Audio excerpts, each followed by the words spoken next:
One, baby. Arsenal 5. How many? Manchester City 5. 1, 2, 3, 4, 5. I got 5 on it. I got 5 on it. Arsenal lead.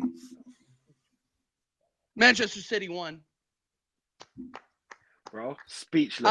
I am still shell shocked. Everybody, big up the chat. Everybody in the chat, make sure you smash the likes. Smash the likes for Don C. Smash the likes for Dal. Shameless Sunday has commenced. Everybody, we are letting everybody know we aren't worried about league position today. We are worried about putting 5 on Pep Guardiola's fucking head, on that Norwegian Mongoloid's fucking head, Phyllis Foden's fucking head. We are dancing on him, bro. Fuck City. Fuck City. Straight. You're done. We just ended their season execution style. They're gonna get turned over by Real Madrid, and they're not gonna win the FA Cup with this squad performing the way they are. Fuck them. Fuck them. Oh, I hate that team. I hate that team. And we're gonna get into it, but Dal. TJ, well, bro. Yeah. I'll calm down here for a second. We're still in second place, right? We're probably going to win the league, but I dare any team to come into my house at the Emirates, step in to the arena, and see what happens. And you know what? Following this team for 26 years, the last time we beat them was 15 years ago in 2010, 3-0. So 15 years later, we get our revenge and plus some. And you're right, TJ. I know we ain't winning the league. You know we ain't winning the league, Don C. And the people in the chat know we ain't winning the league. And I hate saying that now, only 6 points, because there is still 15 or 14 games left to play. Right? Yes. A draw for them, a draw for the Scousers, a win for us. We're talking a whole new league, right? We're talking a whole new trophy chase. But I'm not going to get gassed up about trophies today, but I am going to get gassed up because that squad put in a fucking shift today. The 15 minutes, after the first, 2 minutes, 1-0, a very dull first half, to be honest. But the game, like Vader said, shout out Vader, was fought in the midfield. People were trying to take advantages of the open man, but there was no open man to take advantages of. Pep changed it up the wrong way. Arteta changed it up the right way. Shout out Arteta. You got it fucking right today. That second half was some of the best football I've seen this club play in the last 6 months. Seriously. Yeah. He had no answer for us in the 75th minute. We had them so pushed into their half, they couldn't get the ball out. And that's why we scored 2 goals right off the bad passes of Ortega. Thanks, Ortega. Oh, you won, buddy. And I mean, let's put it real. Their defense is bad. It's bad. Real Madrid, they're on it. They're going to put 5 on them as well, because there's no way they're going to keep up with Vinny Jr., Rodrigo, Mbappe and Rodrigo, et cetera, in that spot. So anyway, but we're not here to talk about Madrid. Big up Don C. C. All right, good. Big up, brother. Big up. It's Red Cups time. Can you see it? Red Cups time. Do you know what, right? Do you know what? I'm going to be honest. I haven't been this happy, with Arsenal for a long time because right. Our performances, even though we've won quite a bit of our performances this season, has been so shit. Take away the score for a second. Just take away the score for 1 second. It's the fact that we did not give. Okay, apart from that one chance that they had, which Haaland took, and this is the difference between a striker and the miss in the first half. But I don't even care about that. Apart from the one chance that they had fuck all, They had fuck all, And the fact that we just blew them away, we just destroyed them. I'm normally critical, Good, you know me. TJ, you definitely know me, Yep. I rip the shit out of every single one of them, Apart from a few, This week, I don't care. We beat Man City 5-1. Forget the scoreline. For me, it was all about the performance. The performance was A-star. I got what we've been asking for months. Right. For months. Just a performance against the Big 6 team. Not just a victory, a performance. Everyone fighting. I saw Martinelli in the right back position covering for Timber. I saw Trossard, who rarely defends, in the left back position covering Skelly. Yeah, where is his stay humble? Where is his stay humble? Right. Where is the Bernardo Bernardo chat right now? Yeah, where is all this shit? Yeah, where is the Peps? I thought Phil Foden was the star boy. I thought Phil Foden was the star boy. I thought he was. Okay, rival fans, be careful of comparing anybody to Saka, because we all know what happened when you compare a person to someone that's been doing this for 5.5 years. You know what I'm saying? Yeah. True. Purple patches mean nothing. Just ask Rashford. Yeah. But forget anyone else. It's all about the Arsenal. It's all about the Gunners. Yeah. Big up Gunners. Donuts. Come on. Yes, let's go. Come on. And we'll get into the players here in a bit. And yes, we will drop the link in the chat a little bit later. I just want to get our main rotation a chance to talk. The link will be in there later, guys. The link will be in there. So don't worry. Yeah, we're partying today, guys. We're partying. And people can come on. I got nowhere to be, baby. So let's do it. Connor, bro. Do you know what? I actually predict us to win this match, but not by 5. I predicted us to win 2-1. I predicted us to win 2-1. Yeah, I predicted us to win 2-1 as well. I mean, I felt like I was in a bit of a daydream because normally the other way around. City have beaten us like 5-1. So I thought, shit, like this is crazy, man. So no, phenomenal, man. Absolutely phenomenal. I was a bit skeptical going into this game, but the fact that we got that goal instantly, like obviously we know how bad City have been this year. You know how inconsistent they've been in that 14 game run period. You know they were awful. But I was like to myself before the game, so I was like, but it is Man City. We know what they're like against us. But when we scored that goal, even before the whole Haaland situation, I was like, right, they're still this shit. Like we can really do a job here. Like they are still not what they have been the last couple of years. Listen to this, we could get a job done here. When we conceded that goal with Haaland. From that point, from when we scored to there, it was a bit hit and miss. Havertz, I still got to talk about this guy, man. Listen, today still has to prove and shows the reason for why we still need a number 9 in the club. Because a number 9, because you even see for the Odegaard goal, realistically, I think Havertz was thinking about scoring, but he was like, no, because my confidence is shot. I'm not going to do it. So I'm going to go ahead and give it to Odegaard. So I think in that sense, he is still lacking in confidence. And, I still think we need that 9. It still needs to be Watkins or whoever needs to be brought in. Because in my opinion, listen, Havertz, really good. He did have a good game eventually when we hit the full 90. But still, imagine if it finished 1-1. That second goal would have been the winner for us. We do still need the 9. I don't want today to unhinge that or people to forget that with this massive win today. But aside from that, Haaland boys shining. I've told all my mates and rival fans, giving me lippy about who's Wanyeri, who's Lewis Skelly. Motherfuckers, you found out today who they are. Tell them again, Connor. Tell them again, baby. I swear to God. And I will be on this drum again. The amount of times I told our fan base to let this manager give our academy a chance, but we let bombs like Fabio Vieira and all these absolute, and Marquinhos riddle our bench, and we've got this absolute talent in the academy, and here they are shining. And I'm not hearing words anymore from them. I'm hearing that they love the academy kids all of a sudden. Well, guess what? I was saying this for the last 2 years. Give these guys a shot. The talent on display. Wanyeri, I literally said it to my mates. I said to him, a goal's coming now. Wait for the 5th. Wanyeri's on the pitch.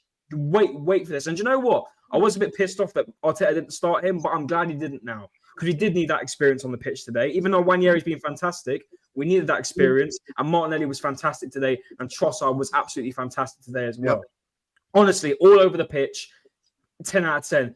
Havertz still pisses me off with that mister. I can't lie. I've got to be honest. David Raya, fantastic. Oh my God, I love that. I swear to God, I'm hearing Vater yesterday. Ederson's still the best UK in the league. I'm taking the piss here. Are we taking the piss here? Maybe before, but now, I know he wasn't even playing today, but let's not take the piss here, man. Ederson, the best goalkeeper in the league. Come on now. I think Alisson still has stuff to say about that as well. Everything about today just went perfectly. And you know what? It is nice for them to have a taste of their own medicine. And it is so funny for what Haaland said. That has come back to bite. I don't even give a shit if he scored today. That has come back to bite him in the arse completely. And you know what? When Gabriel, it was 4-1 up. and he attempted a bicycle kick. If that went in, Haaland can't turn up for the next month. He was taking the fucking piss when he was doing that, dude. Crazy. But listen, Yeah, he was. Away from that, man. Like, listen, Shit house. Fantastic. Yeah. I've got to give it up to Martin Odegaard. He was great. Declan Rice, phenomenal. Bag to assists. That's my player back on my shirt right now. Phenomenal. Thomas Partey's goal. It's a classic Thomas Partey goal. That outside the box. I expected that.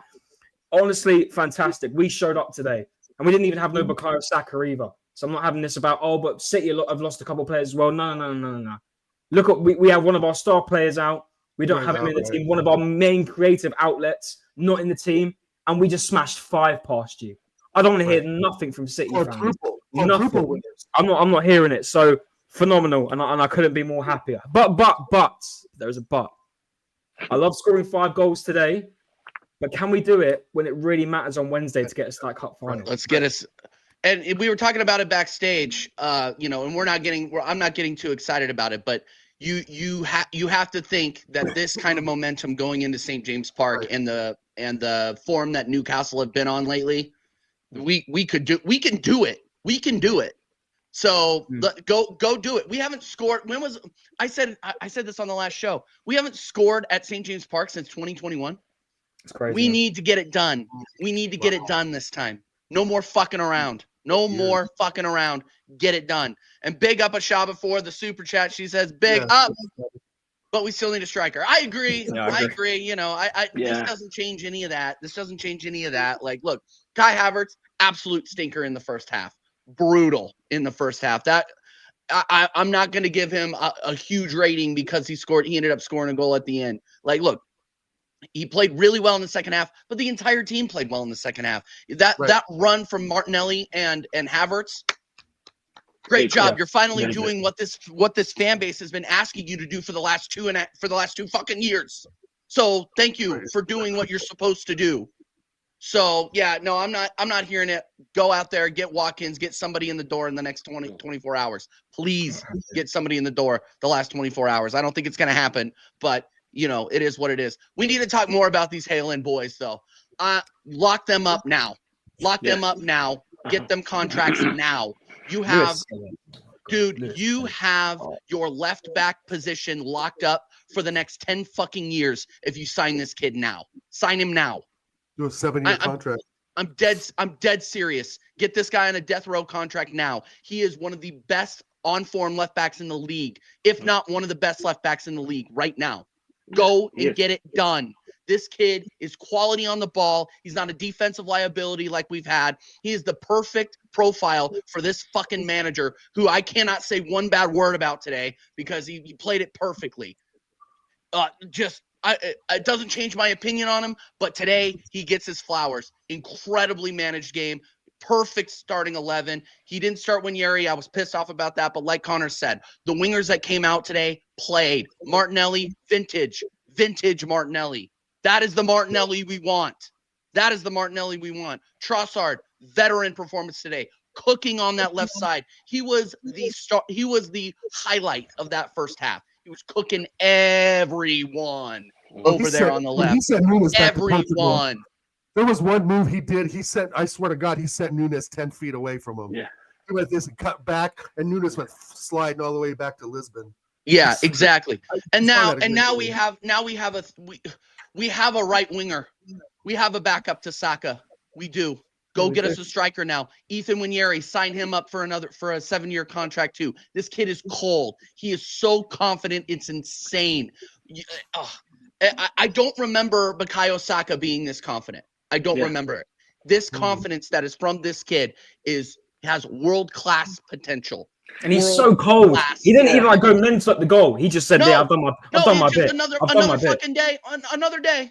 Yeah. Do you know what? It's a different option that we have from Saka because for so many years, all of our substitutions have been like for like. There's no one to mix it up. You see, with Enyeri, you could play him in the 10 as well. Yeah, and you'll still do the same thing. Yeah. You can play him on the left, and you'll still do the same thing. Saka's just more direct running. Yep. This boy's feet, it's amazing. Sign him up to a 15-year contract if we can do that. You know what I'm saying? Because if he can stay fit and constantly be doing that, because a play like this, he's sealing his ceiling is whatever he makes it. You know what I'm saying? We all know Saka's got a ceiling.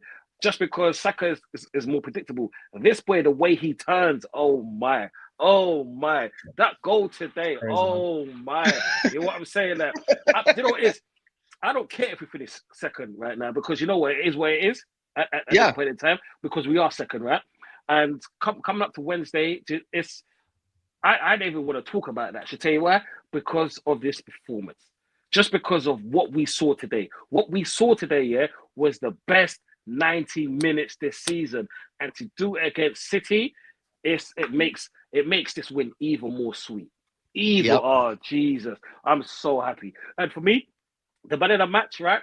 You can have your pick. I just say it like this: pick a defender, pick a midfielder, and pick a forward. Yeah, and one of each position is the man of the match. You know what I'm saying? Like, for me, because the whole team played so well. I'm just so happy to be going to bed tonight, knowing that tomorrow at work, I'm going to be laughing at every single one that said we was going to lose come Friday. Yeah, everybody. Yeah, I'm just happy. I'm just happy. That's TJ. You know me. Normally, I'm just Mr. Negative about everything. Yeah, I'm just so happy. I can't even talk about Havertz or Martinelli or Trossard today, or what I call missing Odegaard. Innit? Like, everyone just turned up, and I'm just grateful that they could do this today. I'm just grateful. Absolutely. So thank you. Yeah, first of all, a couple of shout outs. Big up Hugo for the super chat. He says, does Holland know MLS now? The world knows MLS now. He announced himself today. If he hadn't already, he announced himself today. What a fucking goal. What a match. MLS, unbelievable. Big up for the super chat, and big up, Will, for the raid. Woo! We got him ready for you, Will. We got him ready for Real Madrid. Go ahead and chop their fucking head off. Get it done. Get it done in the champs now. Get them out. Get them out now. I want to see. This is the Man City funeral. Welcome to the Man City funeral. They were on life support before. Now we just killed them. February 2nd. I don't care if we're going to get second. By the way, all the Spurs fans in the chat that are celebrating their first fucking win in God knows how long, and saying, "Oh yeah, congratulations on second place again, dude." You're lucky you're not in a relegation battle. You got out of a relegation battle today. Don't chat to me. Don't talk to me. Spurs fans should not be allowed. Spurs should not be allowed in the Big Six while you're holding 14th fucking place. Get out of here. And enjoy your hotels and Beyonce concerts. The Jacksonville Jaguars are going to be the mainstay at your stadium in 5 years. Fuck you. Yes. No, I'm not hearing it from any Spurs. Oh yeah, you're not going to go trophyless again. 2008.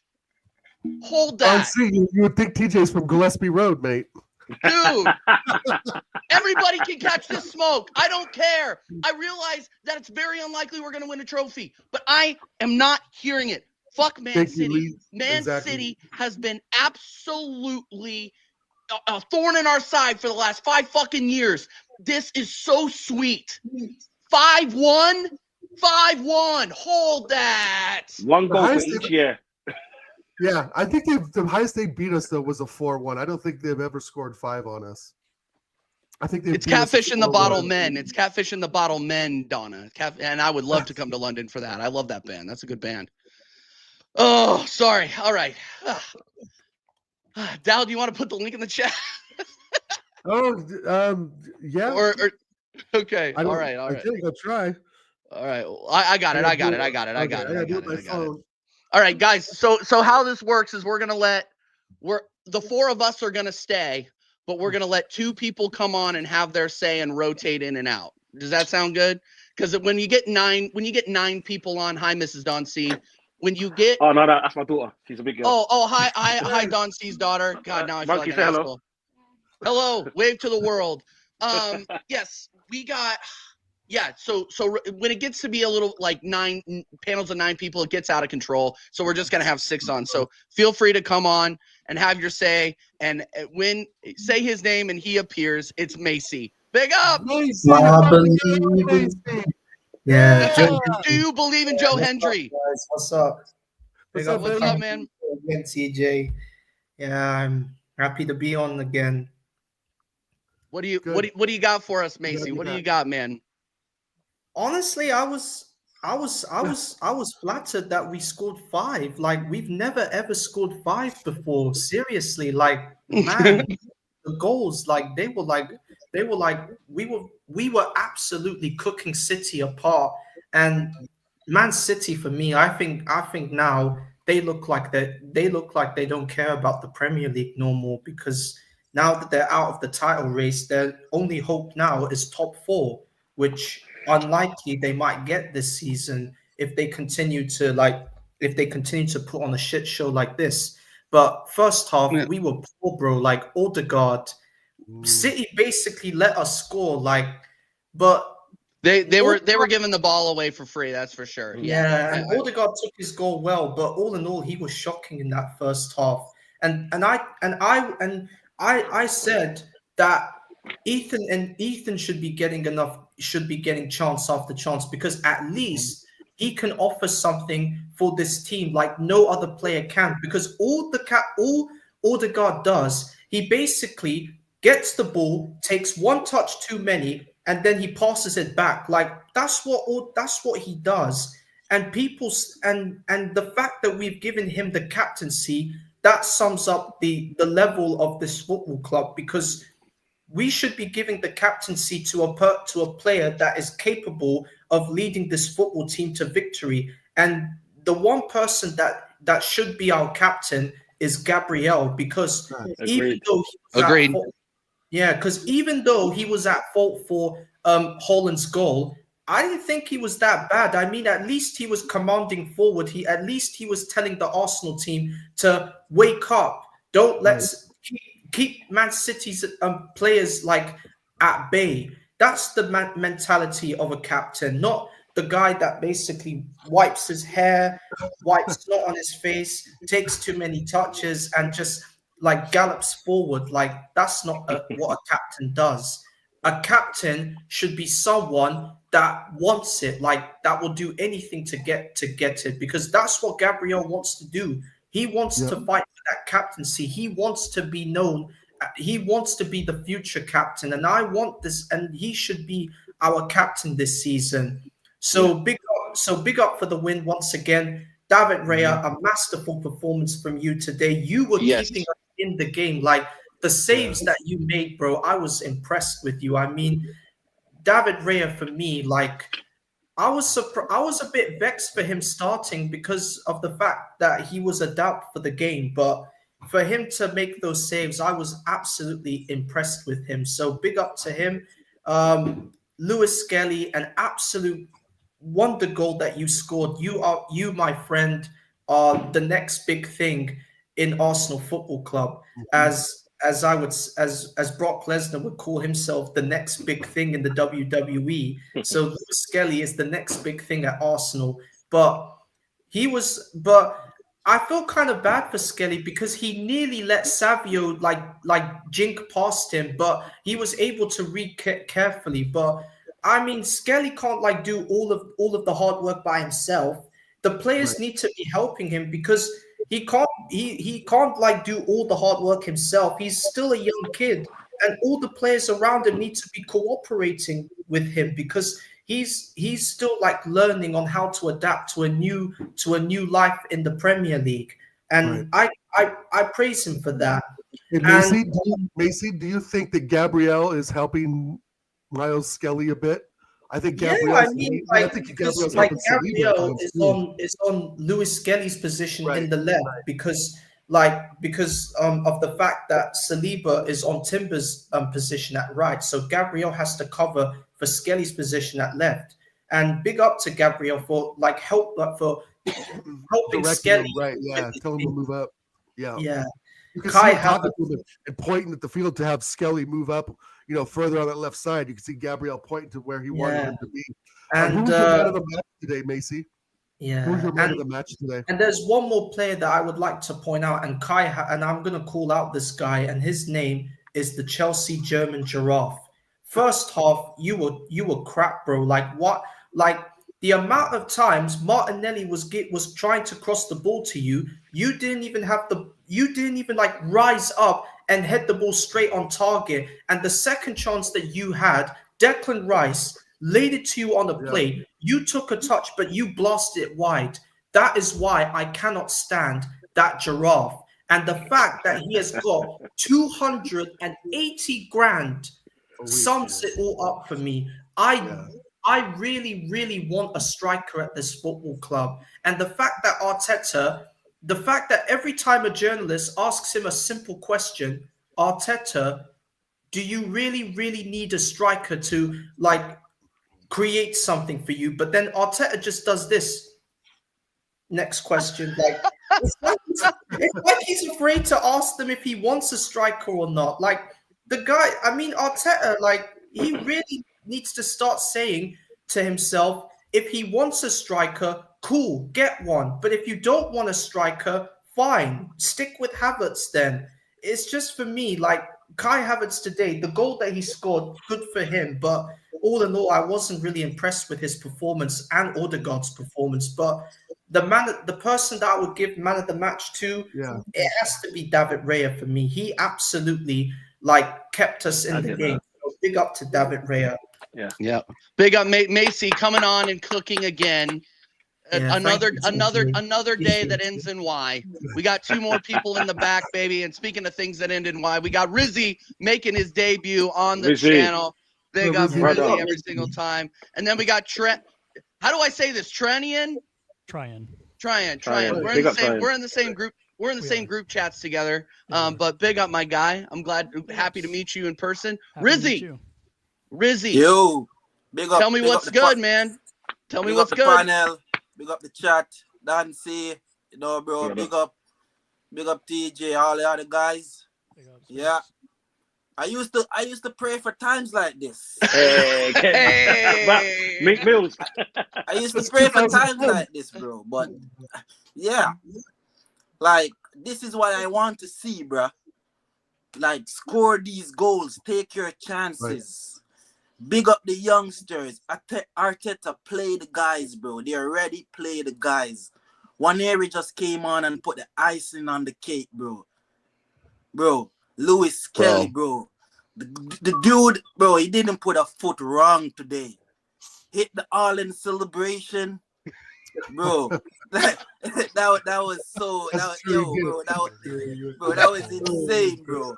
For a kid, for a teenager to be doing that, bro. Bruh.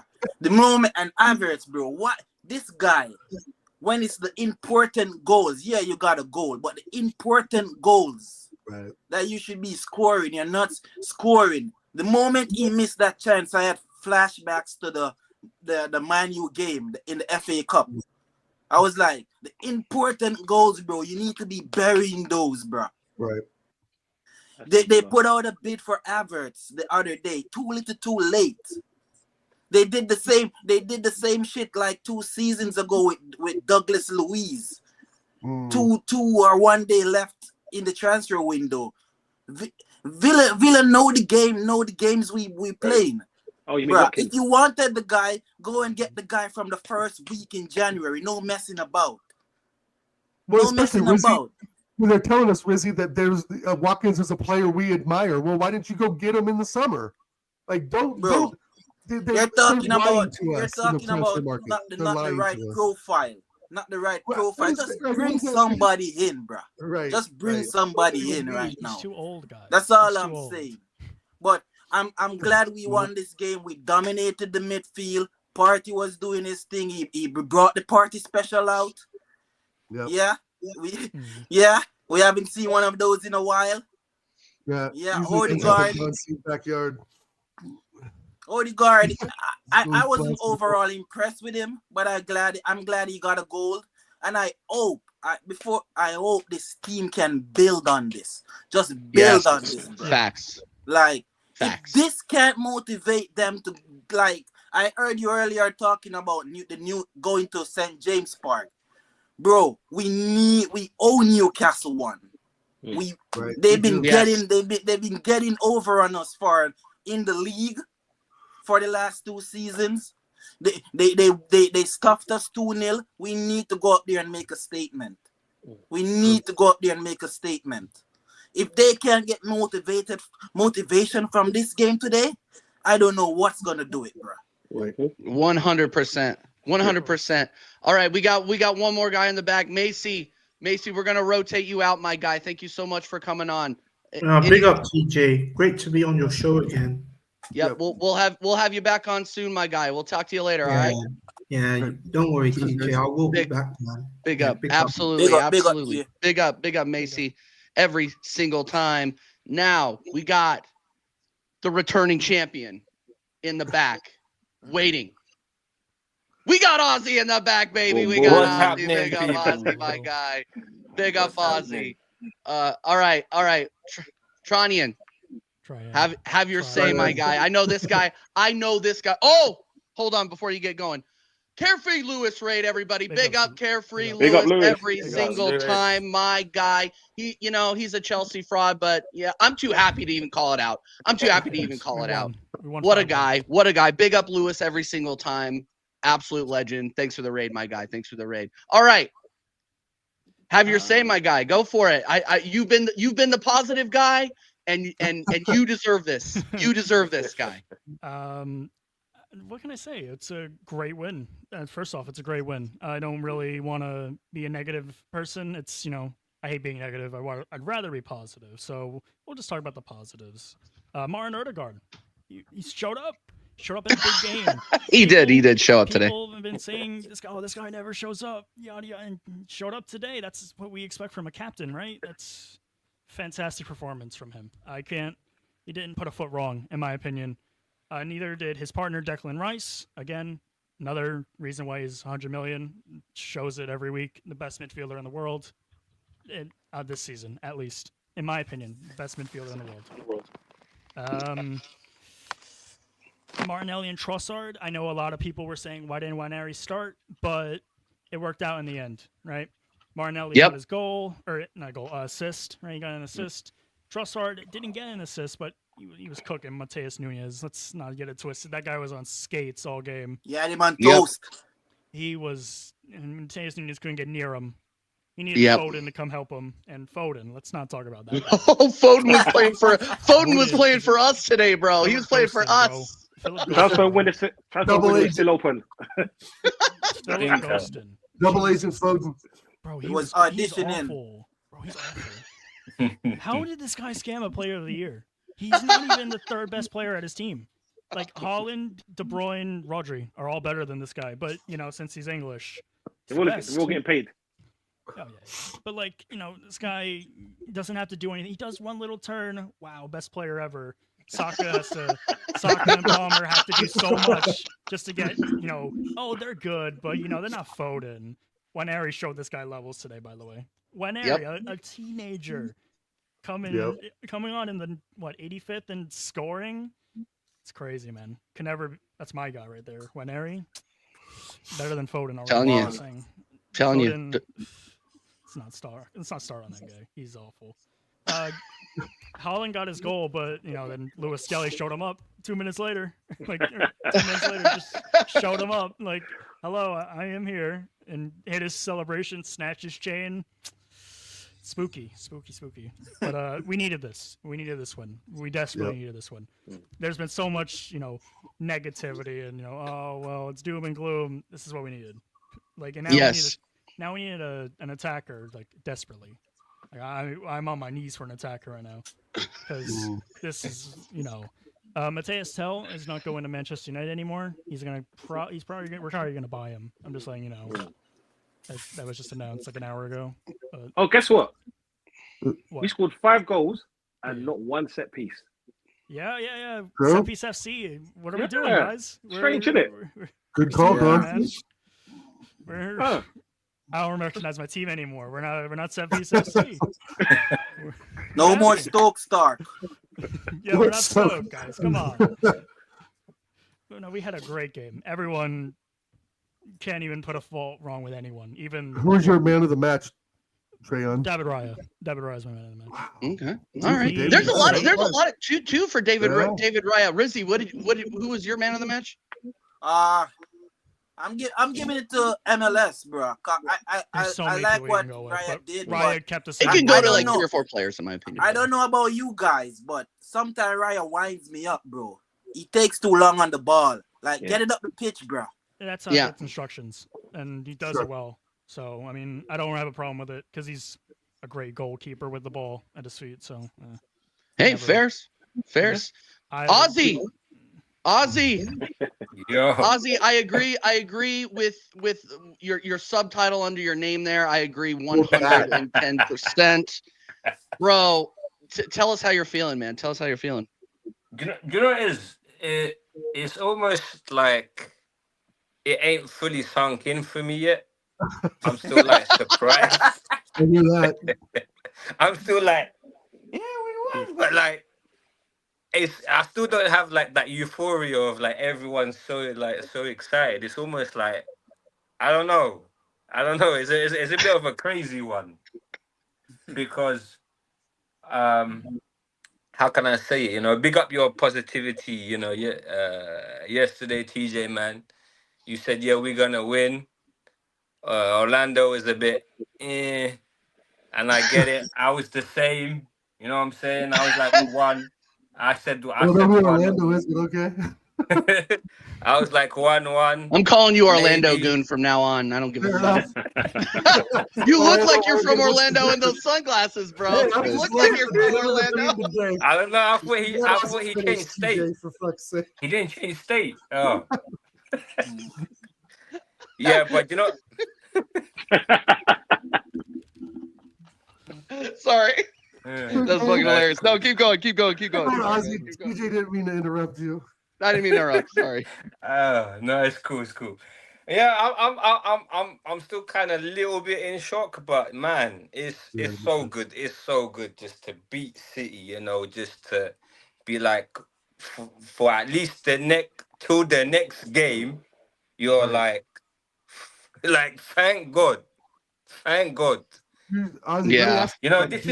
this is like one Ozzy. of those moments when how do you like you secure like that girl you've been chasing, or you finally hit the girl that's been playing. That's the tip. You That's know, the tip. yeah, and you finally got there, and you're like, yeah. You know, you come out, you like, guys, I did it. I got the buff thing. Hopefully I don't have any- PDD. hopefully I don't have 18 years of child support payments. Yeah. Hey, Ozzy, who was Know your what I man of the mean? match? Ozzy Crazy Train. Who was your man No, of the match? You know what it is? It's a difficult one for me because there were some outstanding performances in there. You know, the keeper could get a shout, Skelly can get a shout, Partey, Rice. You know, they would be like my 4 pick in terms of who you can choose. It's hard to choose one. If I was to choose one, you know what? I'd go with Skelly, man, because that kid is something, and where is something.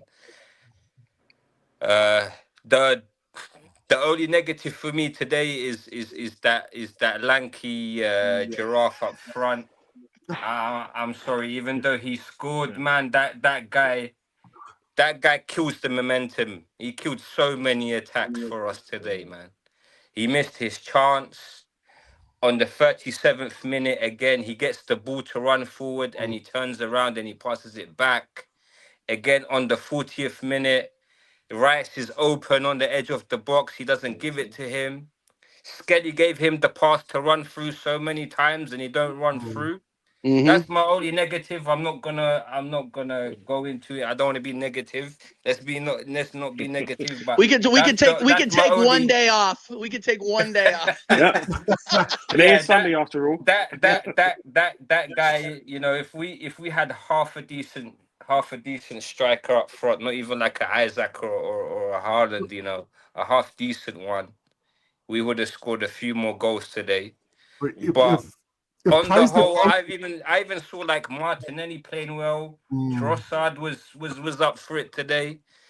But the thing is, yeah, you know what, 5-1 with City, man. You just gotta take it, man. It's like a hallelujah today, man. You know what it is?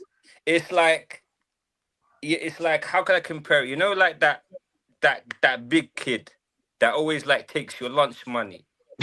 And you like, today, fuck it, man. I don't care. I'm gonna get the baseball bat, the crowbar. Kick his ass today. I don't give a shit. I'm gonna hit him, you know, and then you No. just beat his ass, and You know what? everyone's like, what the fuck? Today we slap him in the head with the lunch pan. That's what we You know, did. yeah. Right. So man, it's my weekend has been a chill weekend, and this is gonna make it great. So I'm happy, guys. Good. And big up to everyone on the panel. Make sure you like and subscribe, guys. And City, hold that. Pep, hold that. Hold. By the way, people, winners. all the people that rated from Lewis's stream, subscribe to the channel. You will get unending amounts of entertainment here on TJ Warren TV, match reactions, American Idiot Show, and another show soon to be announced once we get the assets for us. But guys, hit the like, subscribe. I think I'm only like 6 away from 1,500. Get me there, guys. Get me there, guys. Anyway, and big up Flawless, by the way. Big up Flawless, by the way. Big up Flawless. Big up Flawless, the fraud. Big up Flawless, but hold that, bruh. Hold that, you fraud. All right, 1 second, yeah. It seems like the London teams were bitching Manchester teams today, innit? Oh, yeah. Because I swear Flawless team lost to Palace. They did. Yeah. And we just shit on Man City. So Flawless, fuck you. And Hey. All right. Flawless didn't know. Flawless, look. Flawless is a friend of the channel on every other day, but today. I'm sorry. This guy is shameless. Mank until he dies. You can hold that. Freaking Crystal Palace. Way to go today, by the way. Way to go, Mateta. Woo! Let's do it. That's all I'm saying. United, just United in the mud. The only thing that would have made today better is if Tottenham would have lost, but it is what it is. You got to. No. It's literally like throwing a quarter to a guy living on the street. Like that's literally what it is. And then these guys are just celebrating not being in a relegation battle anymore. They can hold that. Enjoy Ange in lifetime appointment. Daniel Levy lifetime appointment. Hold that. Beyonce's singing in the background. Yeah. Flawless, you're so shameless, bro. Get out of here. Get out of here, man. No. Thanks for coming by, Flawless. Big up. Make sure you're subscribed to Sarcasm City TV, by the way. You can catch me and Don on Sarcasm City TV every Wednesday night for the Arsenal Man United show. And Don, Flawless is getting away with it, by the way, because we're not going to be able to go on Sarcasm City TV and just absolutely crush unless we beat Newcastle, yeah. You see, that was going to be a tough game, yeah. And I didn't want to say too much about that, just because I just wanted to take in all the essence of today's win, right? And I just wanted to be happy for once with a performance, like because something that we've been crying out for how many months is just a performance. Because there's weekends where we've just been brushing teams aside for like 15-20 minutes, or we have that first half against Liverpool and so forth, or we just have a control game against Tottenham, and the same thing with Man United. But we haven't gone out and made and brushed the top 6 team, and to do that in this fashion against City, because you can turn around and say City hasn't played well this season, but Arsenal's always that club to save a home, yeah. To have that pretty woman effect where it's like we always give. If you're having a debut, play against Arsenal because we'll give you your first goal. Yeah. If you haven't 1 in 10, play against Arsenal, we'll give you that first win. The fact that we destroyed Man City, yeah. And I'm a lot like Ozzy. I'm never happy when it comes to Arsenal. Never. Yeah. I'll never praise Havertz, but I'm not going to say too much about him today, which I haven't. Yeah. Martinelli is one that's on my chopping board as well. Trossard, normally I see him as a bench player, but because of the way I saw them, man, just defend. Everybody was up for it. Every single Arsenal player was up for it. Yeah. Right. And this should be the standard. This right there should be the standard. You go into every single match like you played today. You run your socks off. And to be honest, we didn't run that much because we controlled 87 minutes of the match. Bro, that's unheard of under Arteta, especially this season. We played like it was 2 seasons ago. Right? And this is why I'm so happy. I'm so happy to see Partey. And because for me, my man in the match was Partey. just because Mine of too. what he done Mine too. in midfield. Without him in the midfield, we would have lost that match. You know what I'm saying? The way he just glided past those players. And don't get me wrong, Skelly played well, but I'll never give a player just for me. I'll never give a player the man of the match just through sentiment of what he could become or what he's doing right now. I'll only give it to Partey because of what he did. Yeah, the fact that he was untouchable today. Everything he went for, he won. And the fact that even though he scored that goal with a little deflection, I don't care. I don't care.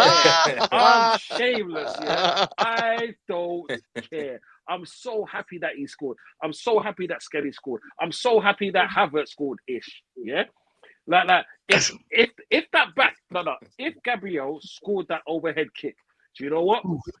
I'm calling this shit for work tomorrow. Yeah, because I would have got pissed. You know what I'm saying? I would have got pissed because it's like things like that don't happen to Arsenal. Yeah, and even though we're talking about the Newcastle game, it's just that I'm so happy today. I don't give a shit what happens on Wednesday in Newcastle, and that's just be honest. I would love to win because then we're going on Flawless' show, and then we're just gonna be laughing at him and say at least we're in the Carabao Cup. Yeah, big up that, but hey, still a cup in it. But because of what today means, yeah, because we haven't beaten them in such a long time. You just read the stats. We haven't beaten them in years. Years. I could have I do have a teenager, but I could have had a teenager in that time. Yeah, I did. My 15-year-old was right out there, bro. My teenager just walked out of the house like she's 18 and it like big girl, and it is what it is. I had kids young. It is what it is. Yeah, but I don't care. This is what I'm saying. I really don't care. We put 5 against Man City. Vader, you could hold that, brother. Yeah. And anyone else out there? He was invited to come on for the reaction show. I'll shoot him the link and see if he comes over. I think he's probably on the terrace getting cooked. Is probably. Yeah, it's true. It's true. But you know what it is? I don't care where he is. Him and the 20. What is it? Man City fans that are out there. Forget them today, because it's not about them. Today they stayed humble, eh? They stayed humble.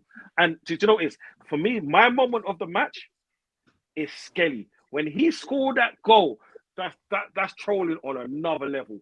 This is what we need in football. This is what we needed, yeah? Man to score on his weak foot and then do the Harlem celebration. Do you know what? That's it. So whatever happens on Wednesday, do you know what? I'll just refer back to Sunday. So who cares? No, facts, 100% facts. And look, at the end of the day, this I said this at the beginning of the stream, but we had a lot of people join. We are very aware that we're not winning this league. Everybody knows that Liverpool are a runaway train, but just the rivalry that has developed between Arsenal and Man City and the vitriol, the WWE like storylines that have come out. It's just I don't want to say it's like winning a cup, but it's about 80% there for me. Right. Like I feel so fucking good beating these guys and sending that big four-headed, ponytail, blonde fraud back to fucking Manchester. He can enjoy that fucking Norwegian mongoloid. I can't stand him. And the fact that we dunked on him twice, like Gabriel going up to him after the first goal and laughing at him, and MLS, bro, MLS hitting him with the Buddha, hitting him with his own celebration, bro. Unbelievable. You know what? You know the next part that sent me when Gary was like, "Go get my shoes, bro." Yeah, exactly. dude, he's like yanking on his fucking shorts. No, and this is what we need in this football club. Is we've had people that get stuck in and shit talk, but can't back it up. Gabrielle backs it up. Well, Gabrielle. Speaking of backing it up, TJ, I want to go back to what Don C says. Okay. We need to beat Newcastle. I agree. We have to beat Newcastle. Today is fantastic. We can live it up, get pissed, call into work late. But Wednesday's a whole other thing, right? Yeah. We will beat them Wednesday. I'm going to say it now. If we can ride this wave of confidence, we will beat them on Wednesday. Yes, I believe if we play this way, they won't have a sniff. Isak is better than Holland. I'm going to put it out right there. You can put it's true. It's true. Isak at the halfway line, he'll run onto it and score. Holland can't do that. Holland has to be in the box and poach it. So we're going to play it a little bit differently. But I got to ask you guys, if we lose Wednesday, what does this mean for today? And I know we're happy, but again, our issue has been continuing on. It's Consistency, yeah. Consistency. We have to beat them on Wednesday because we're the ones that are going to be laughed at. Oh, you can crush City, but Newcastle, you lose 2-0, right? And then it's back to being negative again. And that's why I'm saying I think this is a massive game. We need to enjoy the win like we are. We're going to continue to enjoy it all day, all night. But come Wednesday, we have to win. There's just we can't draw. We obviously can't lose. We have to win. We have to solidify ourselves as that we're intentionally trying to win some silverware this season. Or else this is all again for nothing. And I hate being the Debbie Downer of it, but the fact of the matter is we have to win Wednesday. I don't think that's a Debbie Downer. I don't think that's a Debbie Downer. It's just a lot of us. I mean, a lot of this on this panel. I don't want to speak for everybody, but a lot of us on the panel after we lost 2-0 at home, like we were pretty much counting ourselves out of it already. Like in my opinion, it's a bonus. Like just keep this form up and don't worry about your players being injured. Don't worry about your star player being injured because we have enough in this squad to beat that Newcastle team. We have more than enough to go on a run, a consistent run of form. We have the players. Right. We have the players. Go and just go and fucking do it. Go and execute. Well, here's where I get worried about Arteta. Oh, the hamster wheel gets moving. Oh, maybe if I move Party and right back, he will. Yeah, no more of that. That's the shit I worry about. And shout out Carl Rossi and Latimus Prime in the chat. Big up, yes, legends. That's the shit I worry about. That he starts to tinker, right? He starts to fucking tinker. And I'm sorry about swearing, get upset, but this is where I start to get up with Arteta. Is that we come off an incredible win, and then he's going to throw us a bunch of baloney on Wednesday. And that's not acceptable, right? For all of us, that's not acceptable. Yeah, that's true. Probably see Kivier left back or some shit. Zinchenko. Trottian, I think you're muted, dude. I think you're muted on your side. I can't hear you at all.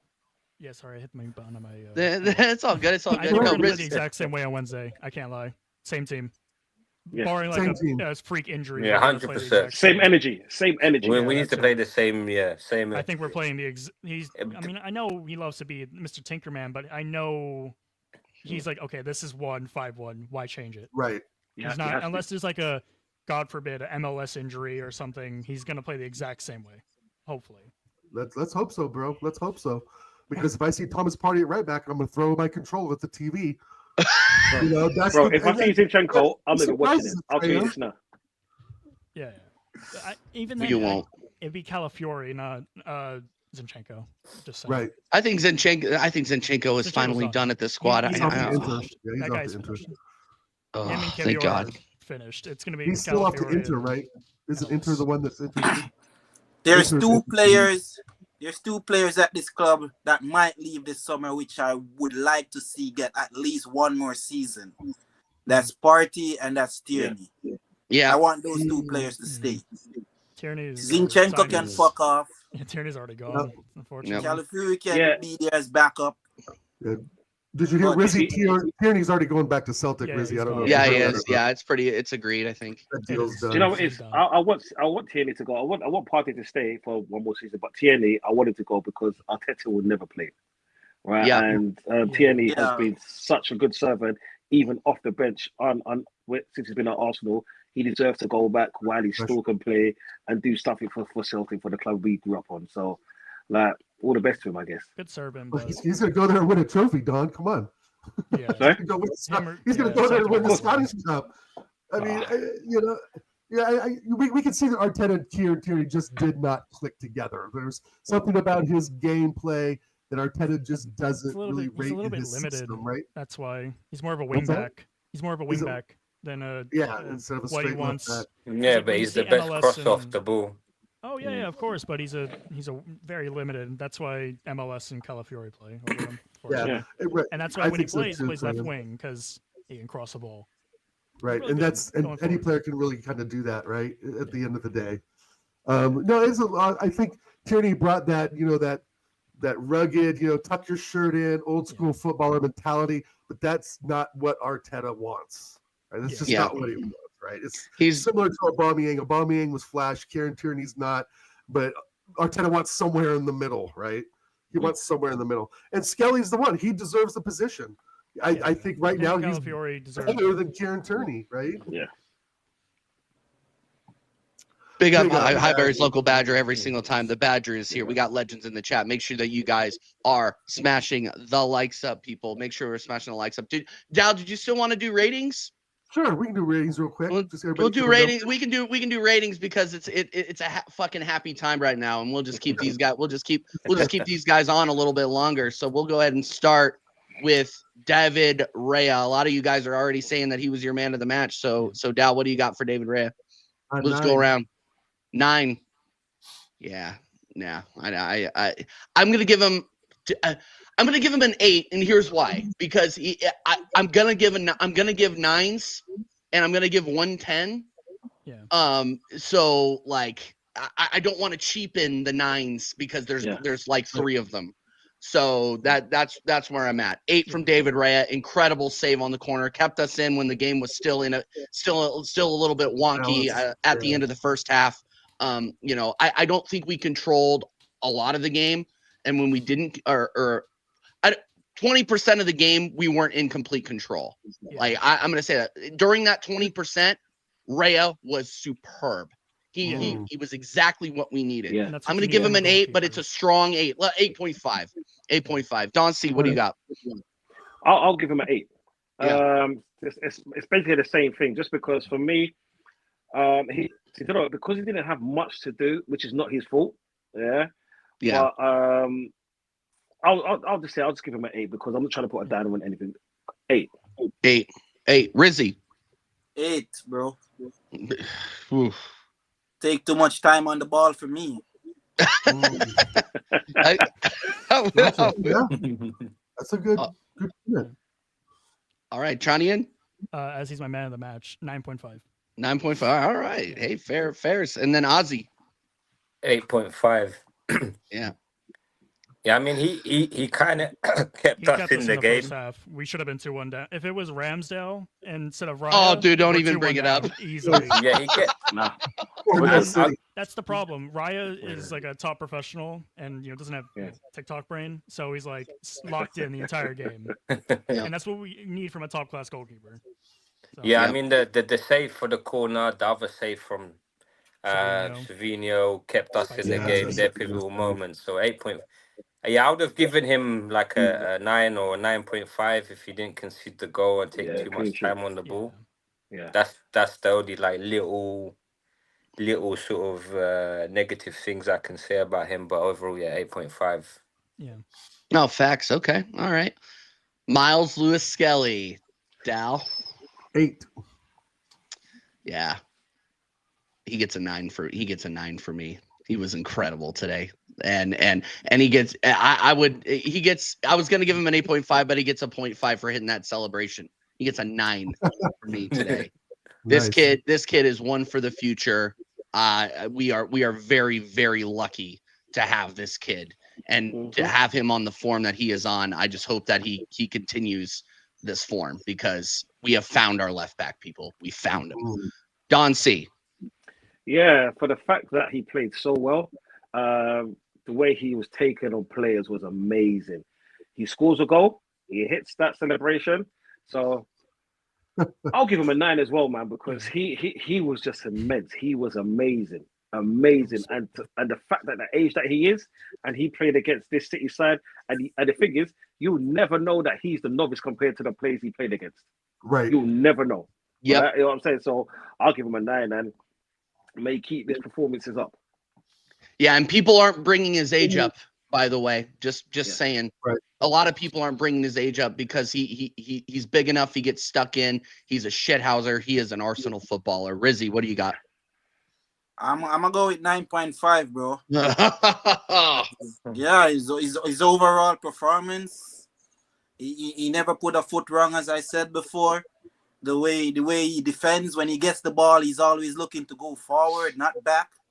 He's taking on players. Good performance. 9.5. Yeah, and then I don't know where training. Oh, there he is. Sorry, talking to the missus. No worries, 9, bro. MLS 9.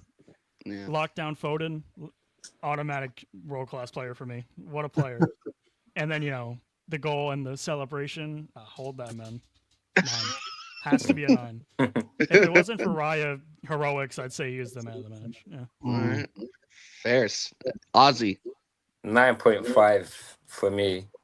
The guy, in all aspects of the game, he nailed everything. Even when it came to defending against Haaland at one point, he used his body so well to fend him off.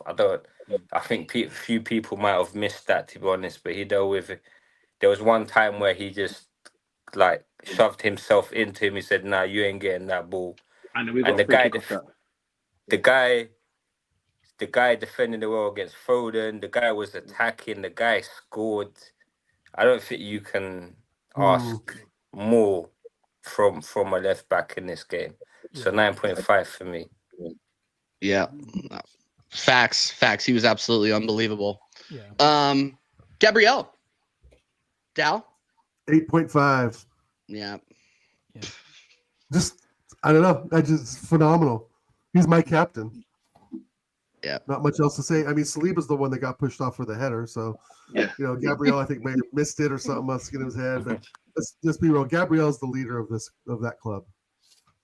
Facts. Yeah. He gets an 8.5 from me as well. Just locked Haaland down. Was again a shit housing, making sure that we were in their head every single time. We were Vieira-esque in the way that he leads, and that's what we need in this team. That's what we need. I don't need my captain to be nice and try to lead by example. If you can't do that, get in there and be a shithouser and show that you are an Arsenal fucking footballer and you carry the weight of that badge, and he carries it every fucking game. 8.5. Don C. I give him a 9. Yep. Yeah, we all know I love Gabriel, and just like you, man, I've to be a captain for the longest now. The fact that he was, if he could have a performance where everything went right, this was a performance. Yeah, this was a performance. When he when they're trying to go on the left, he was covering for Saliba. From the right, covering for Saliba. From the left, he was helping Skelly. I saw him at left wing at one point. I saw him at right wing at one point. I'm not too sure if you man missed it. Yeah. No, I saw it. There was a point in the corner. Yeah, when there was 2 defenders. Yeah, and he put the ball in between them to try to it was an Odegaard. Fucking hell. It was, bro. This is our fucking defender doing this shit. Is what I'm saying. Amazing. It was amazing to see him play like that. That, you know what? I have to give him a 9. Like because I love him so much as a footballer, and he's how a defender should be. Like how an Arsenal defender should be. For me, he is like in the mode of, let's say, a Tony Adams. Yeah, where big, strong, nothing come past him. He can play football. He can give you that odd goal. Yeah, and he don't take shit from no one. And the fact that he told Haaland, "Hey, boy, give him my shoe. Give him my shoe." And Haaland was like, "Oh no, I help you up. It's okay. It's okay. Don't worry." I love that shit. So I'll give him a 9. Love it. Rizzy. 9, bro. Gabriel K always have the right mentality. I think he's one of the centre backs that Haaland always has to be focused against when he goes up against him, because he knows Gabriel is always up for it. So Gabriel 9 for me. Solid 9, bro. Yeah. No, facts. Solid facts. Trinian. 9 for Gabriel. 9. He keeps Haaland from being able to one-on-one Saliba, right? Because he's just there. Like, okay, if you get past Saliba, I'm right here. I'm gonna stop you. So, or the other way. It's why they're the best center back partnership in the world. They complement each other so well. Yeah. No, facts. Ozzy. 8.5. Yeah. He needs to be captain. We need to be calling it more out for him to be captain. The guy's captain material, man. We can't be having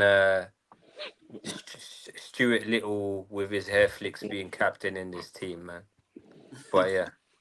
Nah, no, 8.5.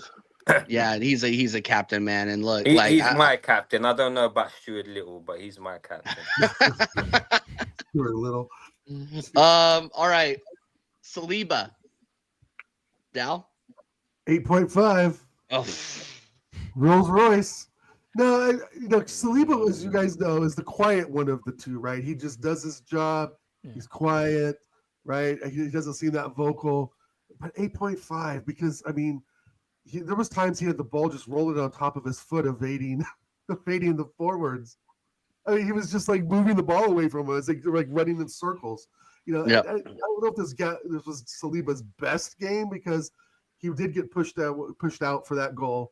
But again, an 8.5, I agree with Trey, and they're two of the best in the world. When they're on form, they're two of the best in the world, without a doubt. So 8.5 for me. I'm going to be harsh, and I'm going to give him a 7.5. He should have done a lot better on that Holland goal. He played very solidly today, but Right. dude, you got to be marking him inside like that, especially in the box. I mean, and credit to Savinho, it was a great cross. We got crossed up there for a minute, but you got to be marking a little bit better there. 7.5. Nobody's going to get below a 7 with me. Yeah. Like everybody played very well, but I had to call it. I had to call it out. So 7.5. 8. Yeah, I'd say closer to an 8 for me than an 8.5. That's true. Yeah. All right, Don. Yeah, I'm with you on that one. I think 7.5 as well is spot on. Just because you should, as a defender, never let your opponent get goal side with you as a defender. Yeah, and if Haaland would have scored a banger, which was unstoppable, I get it. But this was preventable. Yeah, even though we won, this was very preventable. That goal, that was way too easy for his kind of standards, right? And if the thing is with Saliba, if people hold him at a high standard, they have to have him at a high standard in every game, especially against a team like Man City, because we can't have him doing things like that in the Champions League. You know what I'm saying? Or on Wednesday. Yeah. So for that reason, I give him a 7.5. He played well, but it's those little things always be switched on. Yeah. No. Fair enough. Riz. I'll give him a 8. 8 for the goal. I think he could have done a little better, as all of you all mentioned. Other from that, he didn't put a foot wrong. He won a lot of duels. He done his usual tidying up. So 8. That's what I saw today. Yeah. That also gives. I agree, Riz. Yeah. Tran. An 8. An 8. He's pretty good. Not as good as Gabriel, but he was good. Yeah. I think the conversations are more than warranted. I mean, obviously, I think they're one of the best center back pairings in the world. But I mean, at what point are we going to say, like, everybody was always rating Saliba above Gabriel, and I just think right now it's going in the opposite direction. Gabriel is just incredible. Ozzy. Yeah, I'm gonna go same as you, 7.5. Just for the goal. You don't let the main guy, the main threat, get a goal side of you. If you didn't let him get a goal side of you, we would have not conceded that goal today. But yeah, hey ho, still a good performance apart from that. Yeah, no, fairs. All right, Timber. 8.5. Phenomenal today. Why are you guys laughing? Are you guys laughing like, oh, look at the clown? Are you guys laughing like, oh, he's so right? No, I agree. I thought he was good, but I don't think he was like. I don't think he was 8.5. I think he was an 8. I think it was an 8. An 8. I'll give him an 8 just to please you, TJ. Okay.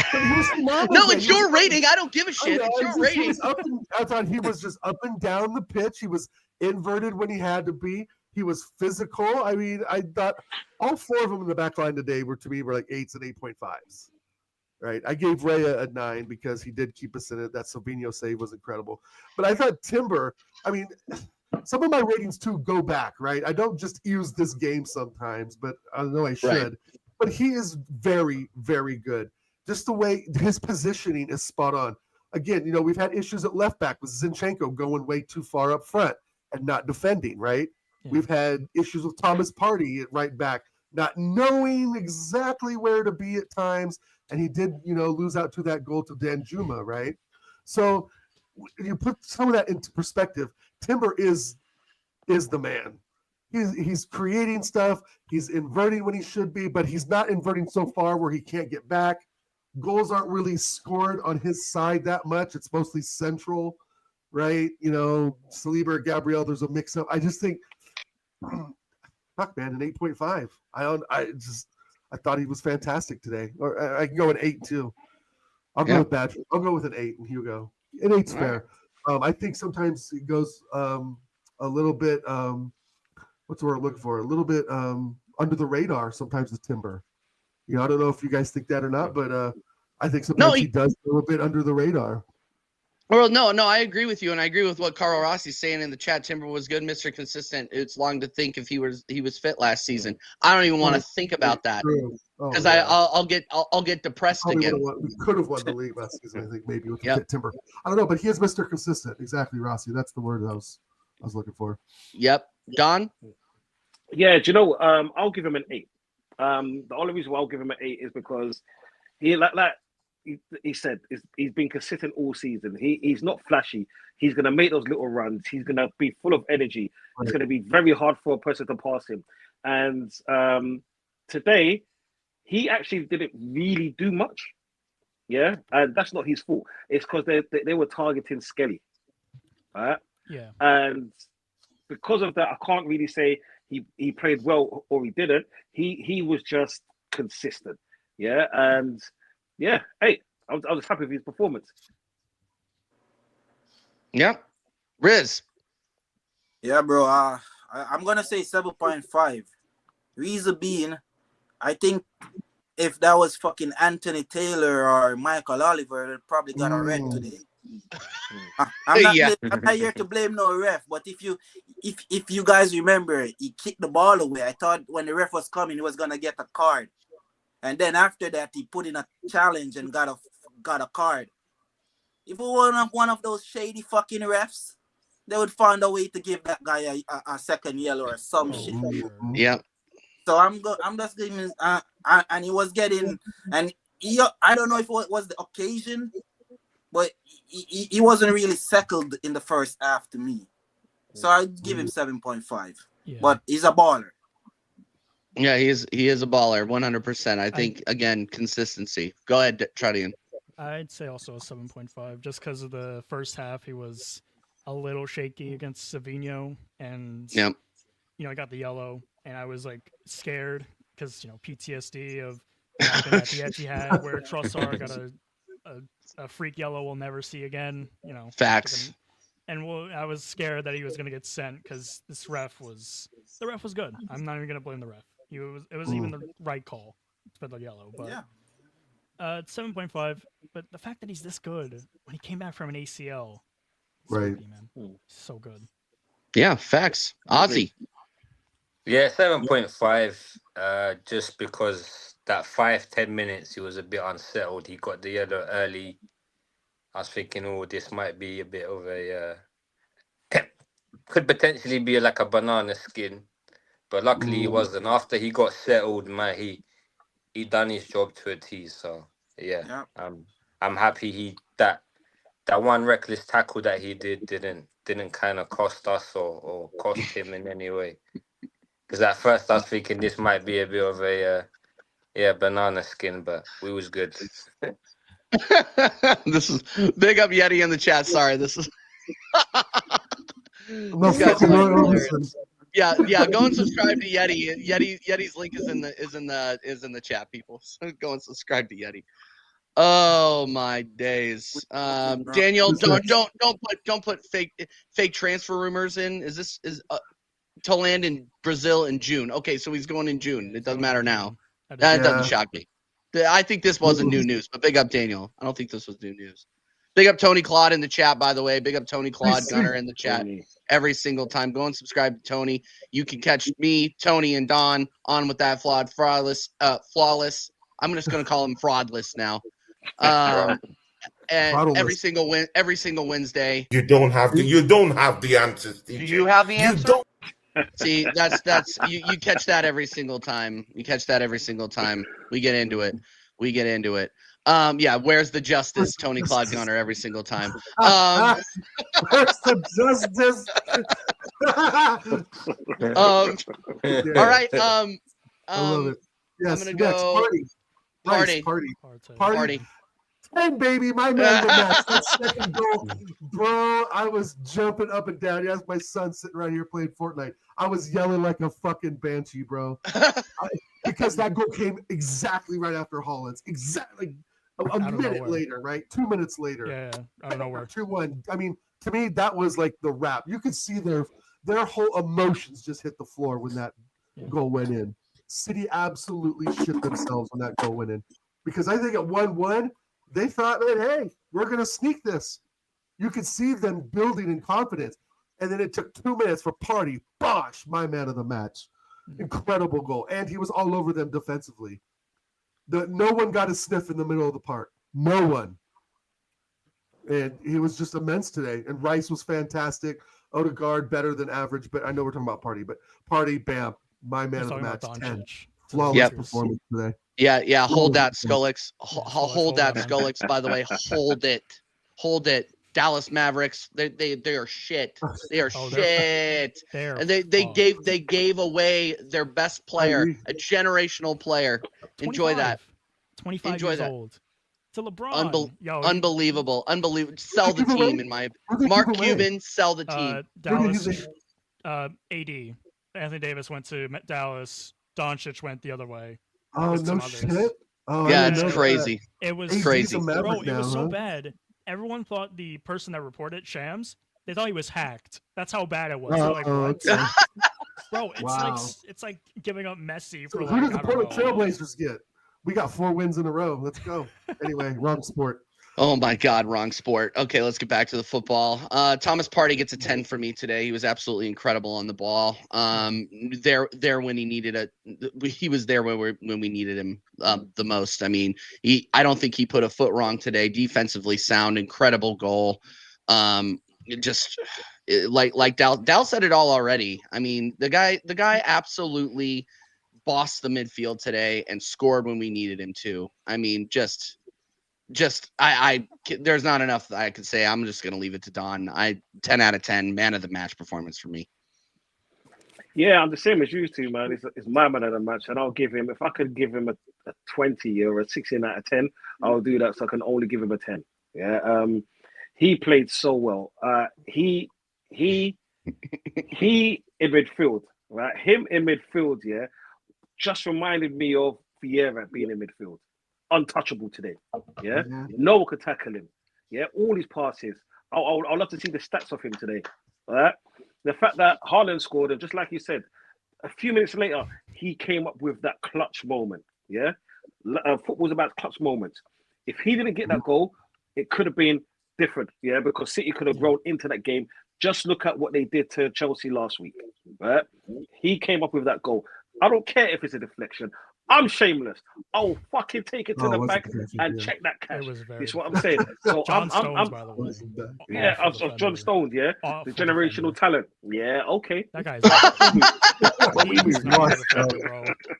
I don't know why he's not playing CDM, but that's another discussion.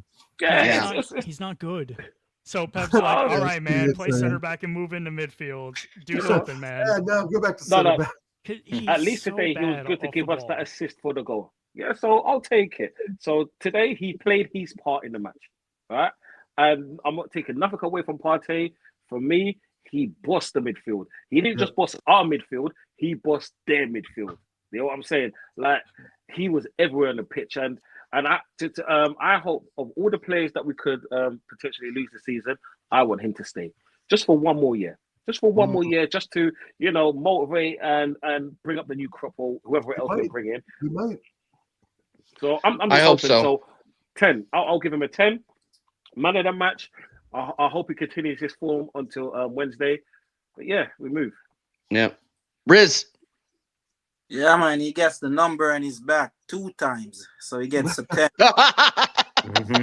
Yeah, bro, because he was as Dancy saying, man was bossing the midfield. Bernardo Brand, sit on your ass. Cover bitch, sit on your ass.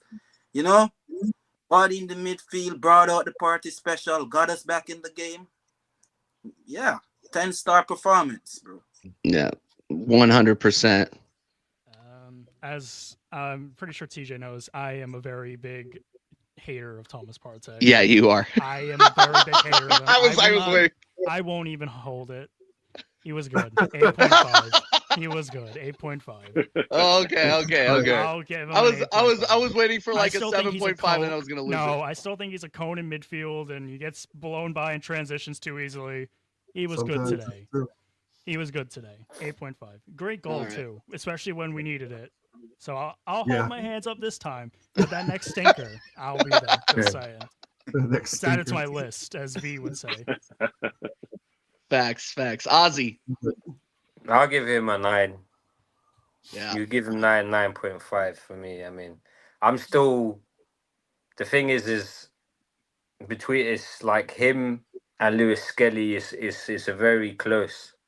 But I just want to give it to Skelly because for me he just they kind of done the same. They both come up clutch with the goals as well. So it's hard for me to kind of select one out of them. No, fair enough. Declan Rice. 8. Yeah, solid today. Solid. He's getting better. Remember how much we bashed him after the Euros in the beginning of the season? Yeah, he could not get a foot right. There was a lot of running, no product, couldn't pass, passing the ball backwards. We could see him slowing down at times. But today I thought he was really on it, and I think even the last few games, Rice, I wasn't he man of the match a few games back for somebody, I thought. Yep. But yeah, he's been on it recently. So I'm gonna give him a solid 8 today. Didn't really put a foot wrong. Was Rice was awful. Haters in the chat. He was not awful. Yeah, 8.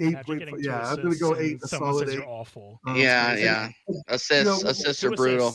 Awful. My thing with Rice is you that can be awful, I guess. Let him be awful. My thing with Rice is that sometimes just because you don't hear his name from the announcers, right, or you don't see him making spectacular plays, doesn't mean he's just sitting there on his thumb, right? He's working box to box, and that came to fruition today. He was pulling defenders away, and that's what you need to do, right? For Odegaard to get that space, and for Partey to get that space, you have to have Rice pulling away defenders, right? Pulling them out wide to that left side. And, he's a threat out there, especially when he's going forward. He's being more Granit Xhaka than he was earlier this season. So with his progress so far this season, from where he started after the Euros, I got to give him a solid 8. No, facts. No, and I agree. I'm going to give him an 8 too. Like, look, Dal, you're taking the words right out of my mouth, bro. Like, everybody is saying that he was mediocre, but that's just because you're not hearing his name every so often. And by the way, guys, that's a good thing. That is a good thing. That means he's not doing anything wrong, and he's not needing a call out every 5 seconds. That is what you would like to hear from your box to box, more of a holding box to box midfielder. I just think when we've needed an offensive spark and we've needed a lot of it, he's always the one running forward. But he just can't finish. That's the problem. I said this on the American Idiot show yesterday, but today he was responsible on the ball. There were worse players on the pitch than Declan Rice. So Declan Rice, he gets an 8 for me. Great performance. The whole team was great, but Declan Rice fits right in there. He did well today. Don C, what do you got, man? I'll give him a nice 8 as well. I'll be nice to good old spaghetti legs.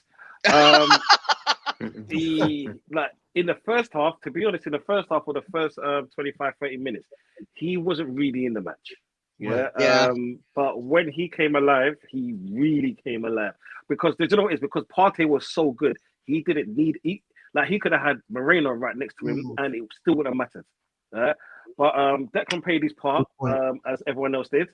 And the reason why I'm giving him an 8 is because that pass he did to Ethan that got the goal. Yeah. Oh, because everyone was tinkering on the left-hand side, right? Yeah. And I think it was Trossard just passed it back, and then he just spammed it on the other side. Like Ethan didn't even have to move. Like, if you missed it, you need to go watch that pass again. That pass, was yeah. And people I'm gonna be passes, yeah. I'm gonna be watching these highlights again with a nice little glass of whiskey later. I'm not gonna lie. Nice. It's just that pass Oof. alone, like that pass, damn. Like Rivalry just stood there, yeah, and because we got that goal from it, I'll give him an 8. Like it's like Declan Rice, he's more of the unsung hero. If he could just keep putting in performances like that, yeah, just under the radar, people stop talking about that 100 million price tag, which is not his fault. Yeah, so just keep it up. Just keep it up. Facts. Rizzy. Bro, Rice was going about his business. He was doing his he was under the radar, but he was winning duels, winning tackles. He was killing Man City's momentum when they were building momentum. If you watch carefully, he was like winning the tackles. So I give him 8. Yeah. No, fair's great. I think everybody's pretty much on the same page. Yeah. Yeah. Rice 9. He was that good. I like watching the midfield, and I'm looking at this guy. He's just doing everything. He's attacking. He's defending. He's running back. He's winning the ball high up. He won't. I don't think he will get the assist because Havertz got it. But if him and Trossard aren't on the midfield from minute 1, we don't get the first goal, without him. And obviously, it's not going to be on the stats, but he is so good. That is a £100 million player that's actually good. It's not Grealish or Lukaku or any of these trash guys. He's the actual world-class £100 million midfielder that deserves it. Wow. Okay. Big words. Ozzy, what do you think, man? Yeah, you can give him an 8 or... Yeah, I mean, to be honest, for the first time in a long time, he actually played that position like it's meant to be played. A lot of people dismiss the fact that Rice came up as a centre-back, then went into defensive midfielder. And now he's playing, this season he's been playing a position that he's never used to playing. Right. And he's got criticism for that. But today, he played that position to a T. And he even said after in the interview, saying, you know what, like I'm feeding back to my best. I'm playing the position much more better. I'm understanding it more. But the other thing I want to mention is, as an 8, when you have a competent number 6 playing aside you, you can flourish. Yeah. When you don't have a competent number 6 with you, 100%. Like what's it that flipping Spanish version of Johnny Bravo, Moreno. Yeah? Or Jorginho. Rice has got to do 2 jobs. He's got to do the defensive role and the attacking role, and be a playmaker at the same time. This is what happens when the clown Mikel Arteta, he done a good job with the team selection today, by the way. Yeah, I'll give him praise for that. But when this clown of a manager decides to play 3 CDMs in Jorginho, Moreno, and Rice, and we know how incompetent Moreno is. Jorginho, if he has space, he can flourish, but he just doesn't have the legs. Yeah. And then you got Rice basically doing a one-man midfield, and he's gonna get cooked. So, but for today, he had a competent number 6 again, and he played that number 8 role. For me, is one of the best performances he put in that position. Because for me, people will disagree or agree, but for me personally, Rice is a 6. Rice has always, I've always seen him as a CDM. And last season, when he was playing as a CDM, when Partey was out, he was outstanding.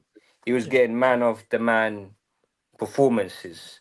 Now it's even to the point where we're seeing Rice flourish in a position he's not used to and putting close to man of the man performances. So you got to give him praise for that. Yeah, facts. Yeah. Facts. I'll argue. This will be a fun one. Martin Odegaard. 7.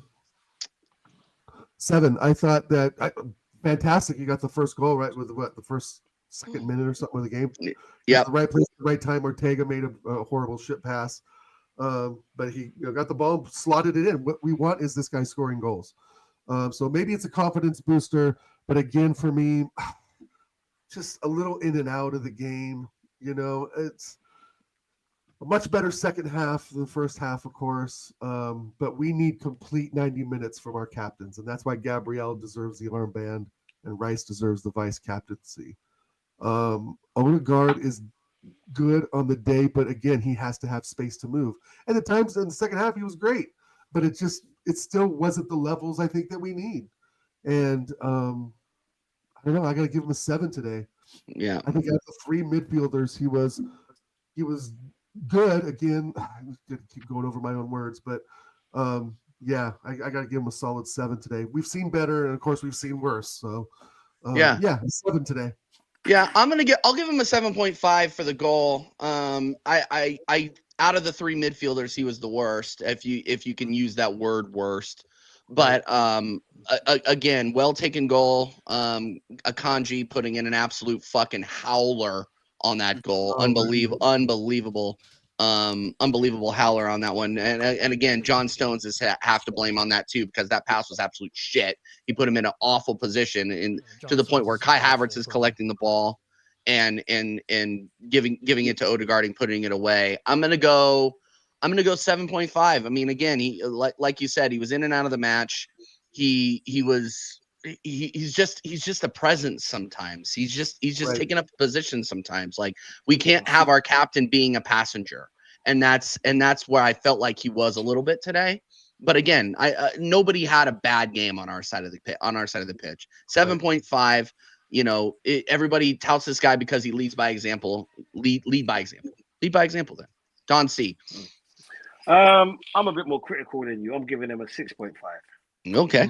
The reason why is because he's our captain. He's our captain. He's our chief. Yeah. And even though he scored a goal today, that was like a baby present from Havertz. Yeah, right. Because Havertz had the opportunity to shoot, and I understand that he wanted to pass to him, to give him the confidence again, just like he did to him 2 seasons ago when he gave him that penalty. Yeah, or was it second that gave him a penalty? He's been so inconsistent. Not general. Just we're talking about this match. He was so inconsistent in this match. Where when he came alive was when he was up 4-1. That's when he came alive. That's when he started to pass the ball. But by then the game is finished. Yeah, so you're just like a bench guy. It's like someone come off the bench just to see the game out. Through the whole game, I didn't think he was our worst player, but in the midfield, he certainly wasn't our best player. Like you said, in the midfield 3, he's the player that can be replaced.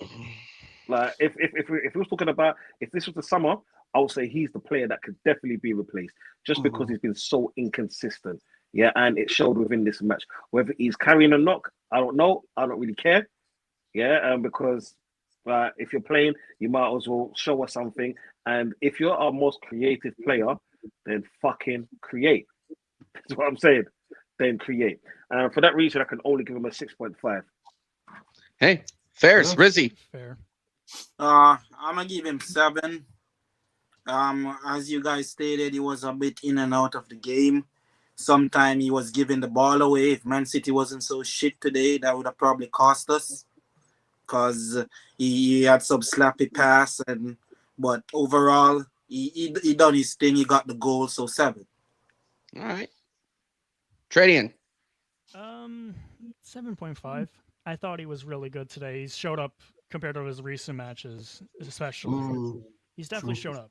Like, good goal, obviously. That's where he should be in, the O zone, as he likes to call it. Or we like to call it, I guess. The O zone. I never heard that. It's the edge of the 18. Sounds like a deodorant. Oh, it's the edge of the 18, basically. And where he scored a lot of goals. And he stepped up. It was a good performance. Not great. I think sometimes he pressed really well today. I can't deny that. Yep. He ran his socks off. He always presses. Oh, yeah. But he pressed a lot better today. Okay. He kept John Stones and Akanji off the ball a lot. Because that's what City love to do. They love to get them on the ball and moving forward. But, it was a good performance. Not great, but better. You know what I mean? No, I know. I hear what you're saying fully. Ozzy. 7 for me. Like you guys said, a bit of in and out of the game. The thing is with Odegaard, you rough him up a bit and he just kind of goes into a hole. And we saw that a bit when he got barged by Bernardo. But yeah, I think the thing is with Odegaard, what you like about it, he initiates the press, but doesn't dictate games like you'd want him to do. I don't think he dictated the game today, to be honest. He got the goal, initiated the press. That's about it, really. So yeah, I kind 7. of disagree. When Raya was on the ball, he was the one dropping in to grab the ball. So that's just me. I'm a little bit of a Odegaard sympathizer, I guess. I guess That's fine. We're all allowed our own opinions on you. That's totally fine, bro. Yeah, considering you don't rate Party and then you rate Odegaard, that's a problem. You're right. I don't. That Villa game just solidified it. Can't do that in the box, mate. It's unfortunate. But... Hey, all right. Well, we're not dusting off the history books. Let's keep it going. Let's keep it stepping. But yeah, agree to disagree on that one. Leo Trossard. 9. Phenomenal today. Yeah, Absolutely I'm gonna go 8.5, but I agree that he was phenomenal today. I had to look up his stats because I really he was visually cooking, like he was winning the eye test for me. But dribble attempts, 3 out of 4. 37 touches. He was 15 out of 17 on his passes today. Like he did not make any mistakes. He was torching on that left side. I'm looking at his heat map. He is a left-sided winger in every sense of the word. He was not all over the pitch. He was holding down his position. Like and every time he was just fucking sending people. He was visually sending people. He did like some sort of turn.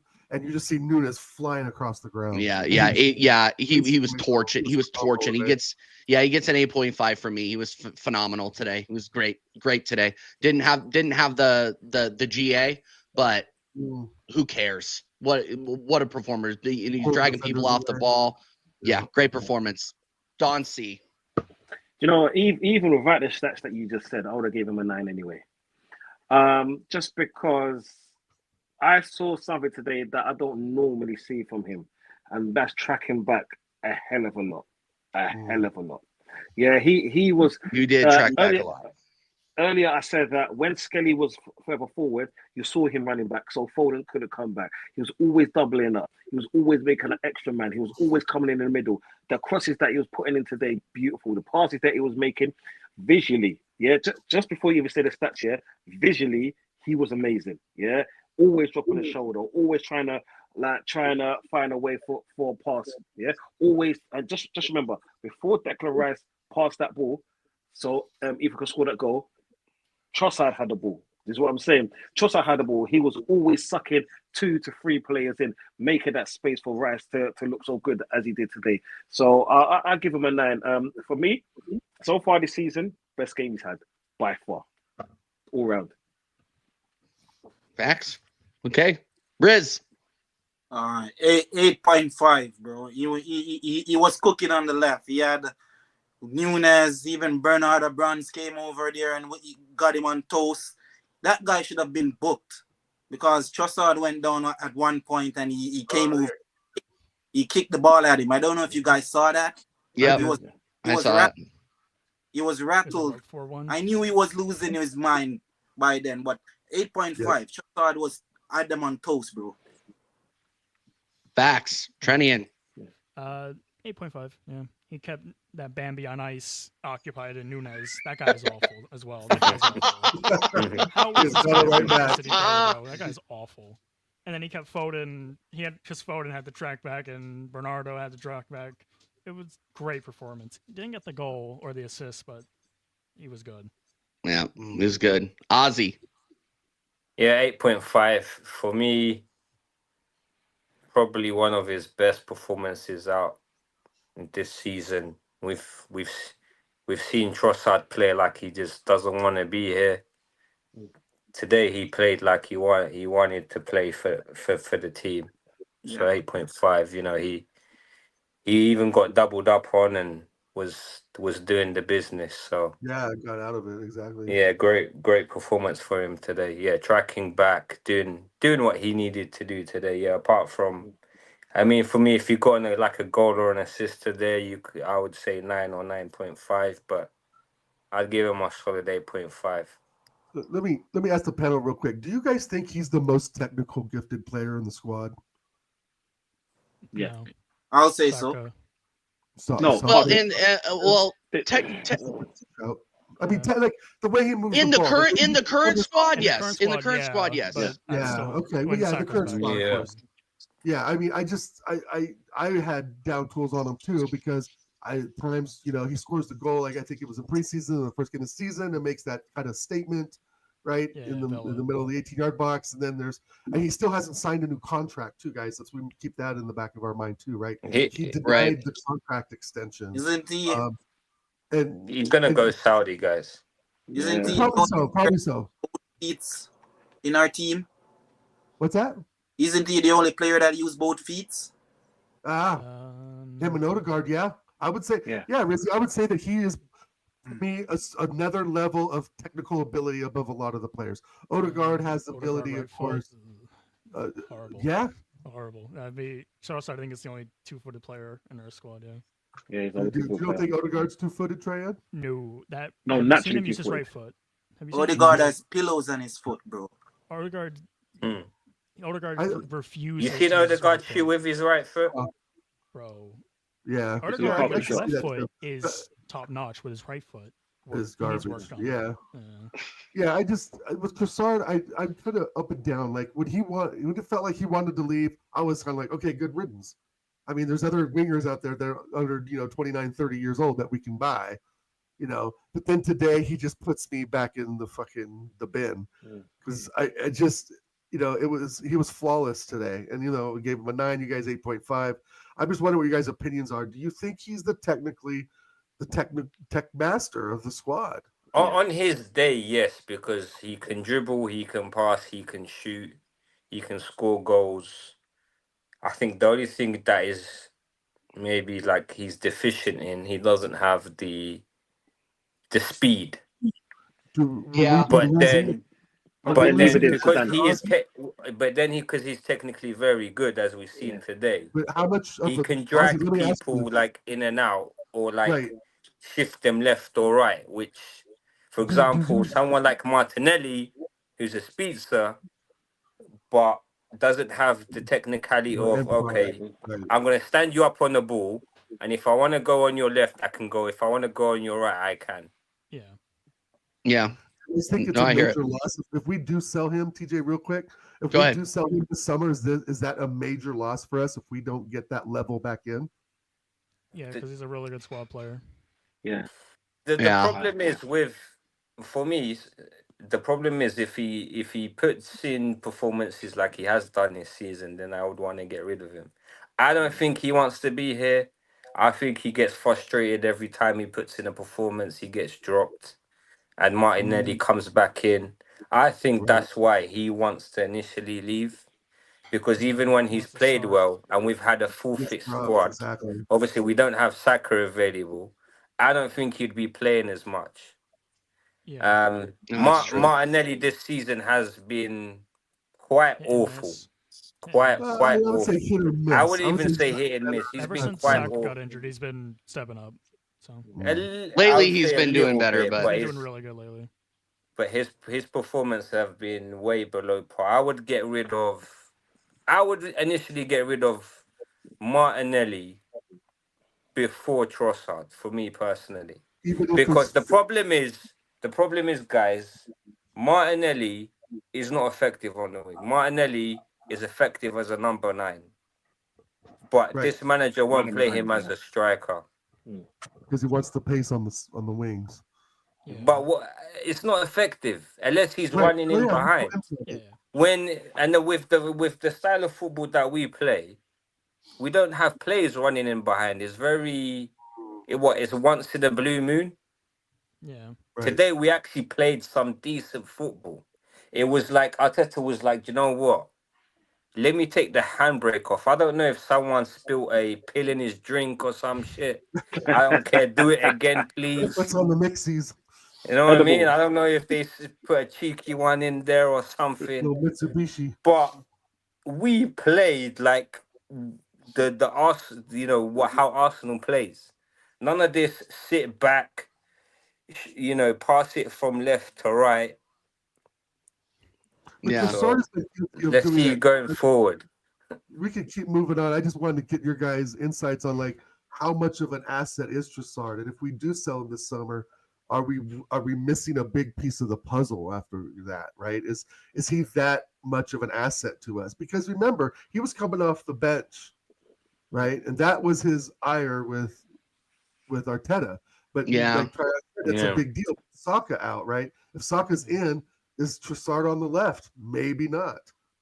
No, he'd still be rotating because I don't think Mikel has given up on Martinelli. Like look, he rotates him in and out of the squad based on form, but I just think he gives up on. Let me ask you this. Sorry to interrupt. Do you think he gives up on Trossard before Martinelli this summer? Oh yeah, no, yeah. Trossard's leaving before Martinelli does. 110%. It's age as well. It's an age thing. It's an age thing. Yeah. I mean, and like we see it. How much? Look, we all rate Trossard for how he can hold up play on the left. He's very, very good at distributing the ball, and he's good at tech. Martinelli struggles with that, and he struggled with that all season. So while I think he played very, very well today, we will be missing that when Trossard leaves, because Trossard will not be here next season. He will not be here. So just enjoy it while we got it. I think he's a great squad player, but we have to go into the market or move Ranieri over there. So that's just the way it is. But I don't think this manager will. I think we'll probably go into the market for another left winger. Did everybody rate Trossard? Sorry, I got crossed up on that one. Okay, yeah, we're on Martinelli. Martinelli, real quick. Martinelli. Yeah. Martinelli, I'm going to give it 8.5. Yeah, I agree. Did his thing. Yeah. Yeah. So I've always rated the kid. I think he's fantastic. He's been up and down, but he's still one of my favorite players in the squad overall. Yeah, 100%. Yeah, keep going around the panel. I got to step away for like 1 minute. I'll be right back. Yeah, I'm not as much of a enthusiastic person when it comes to Martinelli. I think he did well today. He played brilliant, yeah, and he didn't just play brilliant in moments. I think he played brilliant. You know, yeah, fuck it, because I'm such a hater of him, yeah, and I will openly say that I think how he's performed has been piss poor all season, and to know that he's a speed merchant, yeah, I rate him just a bit higher than I rate Garnacho, right? And that's just my personal opinion, but because it's on today's rating and not a season rating, I will be nice and give him an 8. This is what I'm saying. I don't rate him, yeah, as a player. I think that he cannot hold the ball up. I don't think he's got any tricks. His speed is not that great. But like Ozzy, I'm with Ozzy with that one where if just like when you saw him against when we played Aston Villa, there was a moment when we put the ball over the top and he got it. That's his game. Yeah, that's his game. And because Arteta, whether it's the Arteta thing or he can't just, mold. But okay, just because it's only for today, I'm going to give him an 8. Yeah, and it's just because he played so well. He ran past players. He got a few crosses in. Right. I'll just give him an 8 and keep it as that. Yeah. Fair enough. Yeah. Yeah, I'll give him an 8 too. Yeah. His work rate was up. He was getting the ball up the pitch. He was direct. He had a good shot that the keeper blocked. He was getting his spamming crosses in. He did good. He wasn't superb, but he did his thing on the wings. Yeah. 8. Perfect. Yeah, I'd give him an 8 as well. He kept Gvardiol quiet, basically, by just man-marking him the entire game. And it's a great plan from Teta. I don't credit him much, but great job just saying, okay, just stick on Gvardiol and don't move from him. Smart. And, ran the channels, got an assist for Havertz, got an assist. So 8. 2 assists there, yeah. What you think, Ozzy? Think about Martinelli. Yeah, 7.5 for me. He done his job well today. Didn't really do much more than that. Solid performance.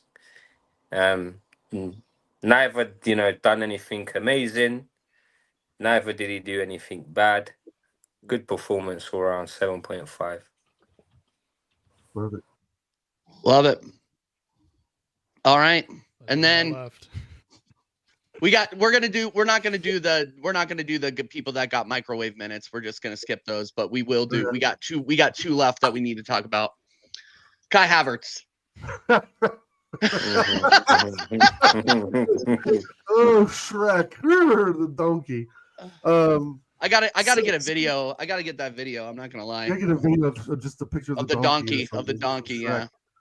I'm 6.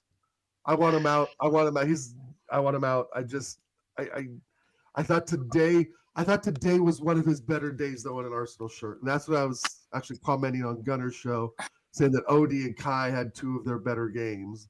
And I guess I should have said in an Arsenal shirt because I got slammed in Lee Gunner's chat for saying Kai Havertz had a good game. But that's what you get when you run into the Gunner arena. But no, Kai Havertz is not it. He's not it. He's not a left winger. He's not a right mid. He's not a left mid. He's not a striker. He is a championship Bundesliga player. And the sooner we get him out, the better.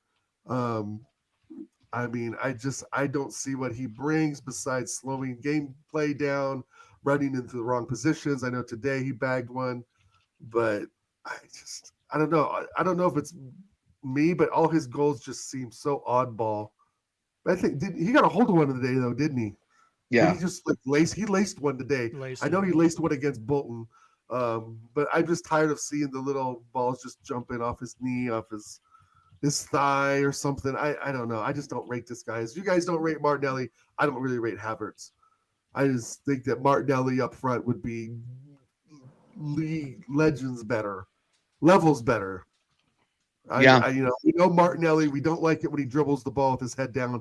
But if you can put him at the number 9, you kind of alleviate that a bit, I think, because all he has to do is turn and he'll score just about every time. I mean, he's a better goal scorer than Havertz, right? His technical ability is better than Havertz.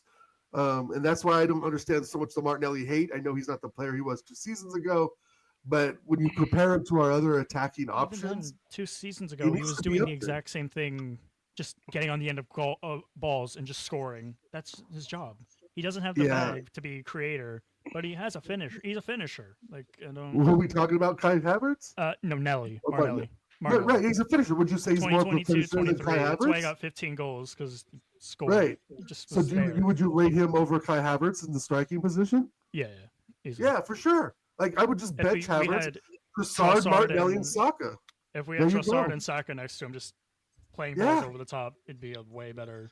Yeah, way better I agree, 100%. Yeah, Kai Havertz is a $65 million waste. He's not worth that much money. He's okay at being physical, right, and being kind of shithousery at times. But when is the time we played a through ball and he's dinked it around a defender and dribbled to the 18-yard box and put one in for a post? Never. And I know he's not that type of player, but that's what we need. Took the words right out of my mouth. Yeah, he knows what Dal and I. This is how you can tell Dal and I have been doing this for too long together. He knows exactly what I'm going to say, so he just got he's just not that type of player. He would be decent on a side that plays slow build-up football, a little bit of Pulis-like, where he can get the ball, bounce in front of the defender or something, throw the defender off balance, and get one in. But we generally don't play that way. We have, right? We were calling Arteta Pulis for months and months, right? But it's just when in games like this, he's still the weak fucking link, guys. How can we beat City and still have our striker as the weak link? I don't get it. And I don't know why Arteta just won't put Martinelli at the 9. Let the kid hit the ball. Again, we don't need him to dribble up the wing. We've got other players for that. But he's just so much more mobile and athletic than Kai Havertz and knows where to be. even though he's not scoring the goals we want. If you put Martinelli in the 9 and put Kai on the bench or on the bus with Zinchenko and win the dog, right? I think we would see more goals. Yeah. 1-0 against Ipswich is embarrassing when we go and pound City 5-1, right? You go back and look at Ipswich and it's like, what the hell were we doing? And we can go back and look at other games as well. But the fact of the matter is that we all know Kai Havertz is not an Arsenal player. He is not this level. And this manager keeps slotting him in every fucking chance he gets. And great, 5-1, fantastic. But he has to go. There is better out there. We all know there's better out there. No, I don't disagree. I'm not to cut you off, but I don't disagree. But on the day, I'm gonna give him a 7.5. The miss was criminal, Kai Havertz. The miss was criminal. If he hadn't missed that, he would probably gotten a 9.5 or a 10, because he still got a goal, he still got an assist. Again, it was gifted from Akanji and it was gifted from Martinelli, but he did end up finishing.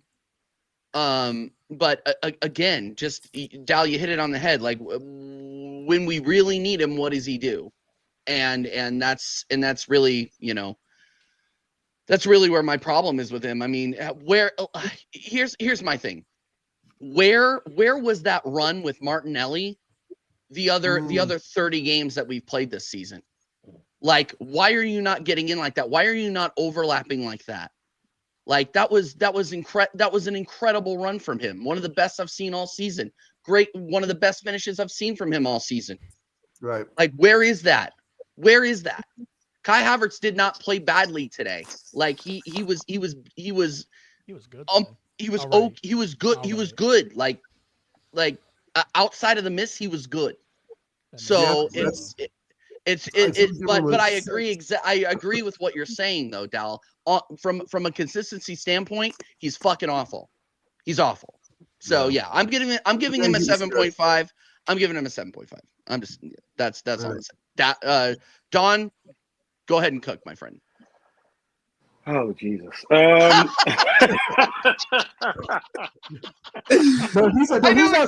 guy's gonna rip us apart. Jesus is out injured for the season. Do you know what? I'm gonna give him a 5.5. Oh shit! Even lower than the devious. God damn! Guy, dude. Ruthless, bro. Okay. Let's talk about the things he did do. Yeah, he gave Odegaard his first goal in a long time. So now Odegaard's got 2 goals and 2 assists in this season, right? Cool. He was playing a few 1-2s when the game really didn't mean anything. We was at 4-0, 4-1 up, even at 3-1 up. Yeah, cool. He kept the ball a little bit, fine, but there was no running around the back. See, we talked about this earlier when was it Skelly passing the ball, Timber passing the ball, Partey passing the ball. When it was let's say a 1-2 situation, yeah, they had 2 defenders, we had 1, right? He couldn't even try to drop a shoulder to get the ball past him. He did do a few good passes, right, onto the right to Martinelli, and to be honest, this is his best game. But then it's still not good enough for me, right? Yeah, that's fair. The goal the shot he missed, yeah.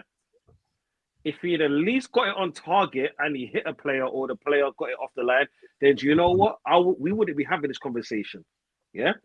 He was in the middle of the goal, yeah, and that miss was criminal. That miss was Havertz-esque, yeah. So for me to give him anything, yeah. But anything higher than that, I'll be doing myself a disservice because I wouldn't be honest to me. Do you know what I'm saying? This was the best game that I've seen him play, yeah? But then the levels that he's shown me throughout, right, has been a free. Every game, right? Unless he's scoring a tap-in or a cheap header, he's not scoring. And you could say that's his game, but then I want a bit more. I want a lot more. You know what I'm saying? Skelly scored a goal. Was beautiful. Could the keeper have done better? Yeah, I think he could have, but I don't care. You know what I'm saying? With Havertz, you could say the defender could have done a lot better. You know what I'm saying? But the fact that he missed that shot, it says it all. It's like, I don't know. Like I said, if a player would have at least saved it, I mean, like, do you know, put a hand of God or stretch the leg out, he hit the person's body. Do you know what? That attempt was good, but he fucking missed the whole goal 12 yards out. It brought me back to the Man United game. Yeah, it brought me right back to the Man United game. And going forward, this is not what I want. Yeah. And if I'm going to do myself any kind of dignity, anything more than a 5.5, I'll be doing myself a disservice. So 5.5. Yeah. Well, there's Rizzy. Yeah. 6, man. 6. That guy, he just winds me up every time, bro. Like the goal he score, I wish he missed that. And the one he missed, I wish he scored that. Yeah. Fair. You know, I know what you're saying. Yeah. I would have put the game with, like, we needed a second goal, and that was the chance. And that was a big moment, bro. Yeah, we're already leading the game 3-1, then you score. Yeah, good for you. But when it comes down to the goals that matter, bury those, bro. As Don C said, he gave me flashback to the Man U game. Right back that game, bro. Like, what are you doing, bro? Take these. These are the chances. You're the guy on the big bucks. Mm-hmm. Sometimes I'm going back. I'm giving him a 7. Sorry, go ahead. Sometimes I'm baffled to wonder why Chelsea won a Champions League with this guy, with Werner and Mount. Their defense I'm was baffled. good. That's why. Well, they had Thiago Silva though too. They also had but TJ, my bro, I have to head out. Thanks for having me on. Big up, Rizzy, every single time, bro. Thank you so much for coming on, man. Big up. No problem, man. Big up the man, them. Up the Big Gunners. up. Yep. Up the Gunners every time, baby. Every time. All right. We are wrapping up, people. This has been our longest stream of the season, I'm pretty sure. But you know what? I'm celebrating today. I don't care. I do not care. Next. 7. Yeah. Good 7. Goal. Great goal. Because you need to, be kind of good to score that. It's not a 2-yard tap in. An all-right assist, I'm glad he passed it off because I was afraid he was going to miss. Funny enough, he did miss like 20 minutes later. Yeah, man, we need Watkins or Gyökeres or Osimhen or someone, man. What's your number 1 striker you want in, Trajan? Isak. I wanted Isak since he switched to Newcastle. But, what can you do? But right now, Watkins, because he's the only one that we can get. Yeah, we can spend the money this summer. I mean, I doubt we'll get Isak because I think Newcastle are holding on to him as with all of their might they because they're going to ask for like 150, and then we're going to spend. If we spend the 150, we'll have Isak, but then we'll have no midfielders. Nobody else, right? So I'd rather spend the 60 on Watkins and then go get a Zubamendi and then someone else as well. Yeah, because it's just squad building at this day. Because no more centre backs. No more left backs. No more we're going to lose Kivior, so we will need a center back. 3 keepers and 2 windows. Jesus, I think we're good. We need a backup keeper as well. Don't forget. Oh, stop it! We do not. Tommy Setford. Hey, Tom Setford. I'm good with him. I'm okay with Setford being the backup. I'm good with Setford too. I'm good with Setford too. One more dime on you guys are trolling. See, I would take any keeper that's not Sanchez level that tries to fucking save a bloody goal outside of the goal area. Make that make sense. This guy, bro, what was he doing? Get him a map, bro. Ozzy. Kai Havertz. German. This is what I was looking forward to the most, honestly, is what Ozzy's gonna say. I'm gonna give him a 9.5. That was. I'm gonna give him an 11. He's not saying 11. That at all, dude. This guy's 11, gonna match. Best player ever. I don't even know. He can't even get the words out. He can't even do anything. I respect it. 6. Fair. 6. Okay. That's it. All right. Thanks for coming. I mean, guys, is there anything left to be said about Kai Havertz that hasn't been said? Yeah. Get him out of the squad. Yeah, that's true. Good point. Yeah, Please, but please leave. I It, mean, it is getting a little you know, repetitive. To be fair, I I mentioned agree. it. I mentioned it earlier, man. The cock up for the goal. The Rice wide open, doesn't pass it. He gets the ball, and instead of running forward, he passes it back. Right. He's getting balls played forward to him to run onto.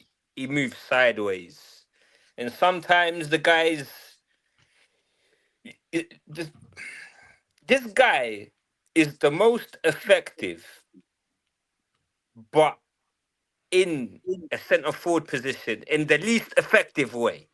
Mm-hmm. I get what you're saying. If that makes any sense. No, Yes, it makes sense. yes. It makes He's sense. the most 100%. effective in the His least effective execution. way in the centre forward, yeah. Right. And then you have this guy going into number 10, trying to come out to the right, to the left. Like, bro, you're not even good as a centre forward, and that's where we get the best out of you. We're like, what the fuck are you doing in other positions, man? Yeah. That's a high wing. Yeah, with Martinelli rotating. Yeah, true. Yeah, just he needs What to go. striker do you want in, Ozzy? What's your number one striker you want in?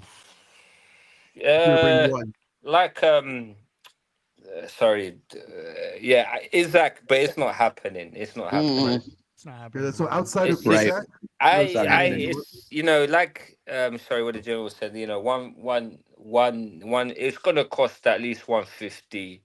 right? And I With don't add-on. even if Arsenal were to actually kind of bid that crazy money, what's to say he would come? That's the other thing. Well, I think he would. Maybe he would, I 'cause mean think maybe we in just throw terms of money at him. Like, hey, here's 350. yeah, Come I to our guess club. the only thing is if we actually paid him the wages we're paying this Havertz. Bambi on ice Two-legged giraffe. to do the job that someone competent like Isaac should be doing, then maybe it could happen. But then 150 in the summer when we need what at least 4 or 5 plays minimum, it's a bit too much to go and kind of splash that out on one player. Yeah. Yeah. No. Would you? Facts. Let me ask a quick question for the panel here. Yep. For the 150 mil, if we could get Sesko and Kuna in for 150 mil this summer, would you guys spend that money? Hell no. Cunha just signed it with Wolves, so he's not he has coming. a release clause. Well, right, but I think What's it's the release? What's the release 75, clause? I think 75. Nah, it's 80. too much. Yeah. It's like 75, I think. Yeah, that's too much That's for too Cunha. much. I mean, you saw the quality that he brought against us. He was shit. So He's a spicy Jesus. Yeah. Okay. Well said, Ozzy. Well said. Now I don't think he's You know, worth he was Jesus when Jesus was in his prime. Yeah. Maybe slight as a notch better, but not too much. And I don't think, and here's the thing is, I think there's a lot of hype around Sesko. I seriously question if he can play in this league. I seriously question that. I think he can. He has the physicality for it. Okay, he has the fit. So did Hoyland. They said the same thing about Rasmus Hoyland Højlund. is awful. Let's not do that. Sesko. Well, no. I that's what I'm saying. But they said the same thing about Hoyland when they were bringing him into the league. That's all I'm saying. Like, but like Sesko's like miles clear. It's like this is Hoyland, and like this is like again bring him into the prem and show me. Now that being said, Sesko for the right price over Kai Havertz, I'd do it all day every day. Yeah. But still, like I'm not saying like, you know, I'm not saying he's going to come in here and automatically change our league position. I'm not going to say that. Sorry. Any other answers? Yeah. And then that's what we need. Where I think we would get that out of a Gyökeres, where I think we could possibly get that out of an Osimhen, but I don't think either of those players come in because their personalities are too big. Yeah. I said this on someone else's show. I can't remember. I think it might have been Rashid's show or X-Rated. We need big up Aaron. Arsenal need a 2 and a 3 striker, and what I mean by that is a goal scorer that scores 2 in out of 3 matches. Yeah. You know what I mean? If you kind of divide the season, you need a striker that's gonna get you 20 goals plus in the league alone. And the last time we had that was Aubameyang. And in terms of ratio, you need a striker that's gonna score minimum in 2/3 of the Premier League games, and maybe a third where obviously you have an odd game or assist or whatever. And we haven't had that since Aubameyang. To get a striker that is, I don't know, not even doing that in their league, and then trying to get them to transition into the Premier League is a big ask. Would you It's a take big Watkins, ask. Ozzy? Would you take Watkins? For the right price, I mean, 60. 60 is a very yes, because reasonable price for Watkins. 60 is a yes, 100%. 60 is a yes. 65. But the thing is with 70 max, let's say 70 max. Would you take Watkins? Yeah, I would take him. I mean, the thing He's is not with too old Watkins. for Arguably the best striker in the league last season. You see, it's funny you say top that three for because sure. last season, that's who I wanted. Not the beginning of this season. Last season, that's who I wanted. I'd still take Yeah? him. I wanted him And this season. just look at his numbers. It's beautiful. Yeah, for a but team that the don't thing care as much is, as us. yeah, I mean, the thing is, what you get three years out of him, he'll be 32. What do you get any decent return money? Maybe Lot of what games, though. If you half win of a that league, I from don't Saudi? care. I don't care. Yeah, but then if you're winning win a trophies league- in that time, it doesn't really matter. Yeah. I mean, like, okay, how about this? You like Aubameyang, right? I think we all can say, yeah, Aubameyang is a good player. He's only 5 months older than Watkins, so it's fine. I don't really care about the age. If he's a good player, he's a good player.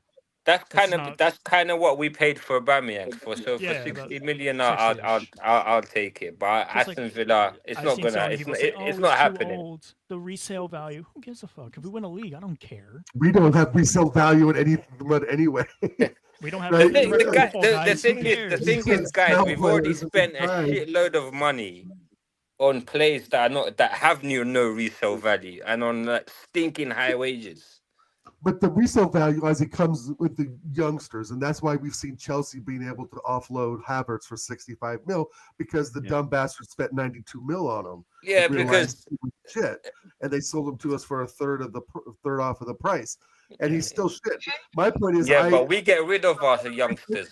That's the problem. Isaac in there, I don't want to spend 150 million on one player. Me neither. I would rather spend 150 million on like a Watkins and a Sesko. Because in reality, we need two strikers. We haven't replaced Kedia.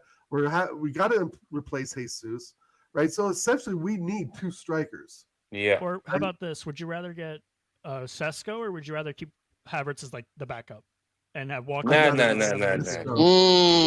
No, listen. There's no keeping Havertz in the agenda in any way necessary. Havertz can go. Jesus can go. Zinchenko can go. All three of them. Can, but you think they're not going to keep them? They are. Like, the issue I have with getting a striker, Trajan, is that if we get a striker, does that move Havertz into that fucking mid? That's why I said a midfielder, like a Barella, right? Yeah. 150 mil, let's say, gets you Watkins or Barella. Like 90 for Barella, I would take 60 those two Watkins. right now. Boom. Yep. I'll take both of them. I would take Zubamendi. And then Havertz is a backup striker / midfielder. He's a striker. I'd put him on the transfer list. But a board's not going to do that. If we go by history, right? History tells us if he puts another player up front, he will move Kai Havertz into the midfield, though.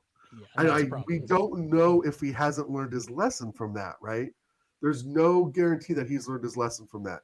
Because what did he do against Villa last season? He put that donkey at fucking left mid, and we lost 2-0 and lost the title, right? So I've said this before, even like on League Gunner streams with TJ, Jez, etc. And I said last year, and I stand by it a bit more. I stand by it maybe a bit less this year, but last year for sure I was. If we get a striker, Kai Havertz is left mid.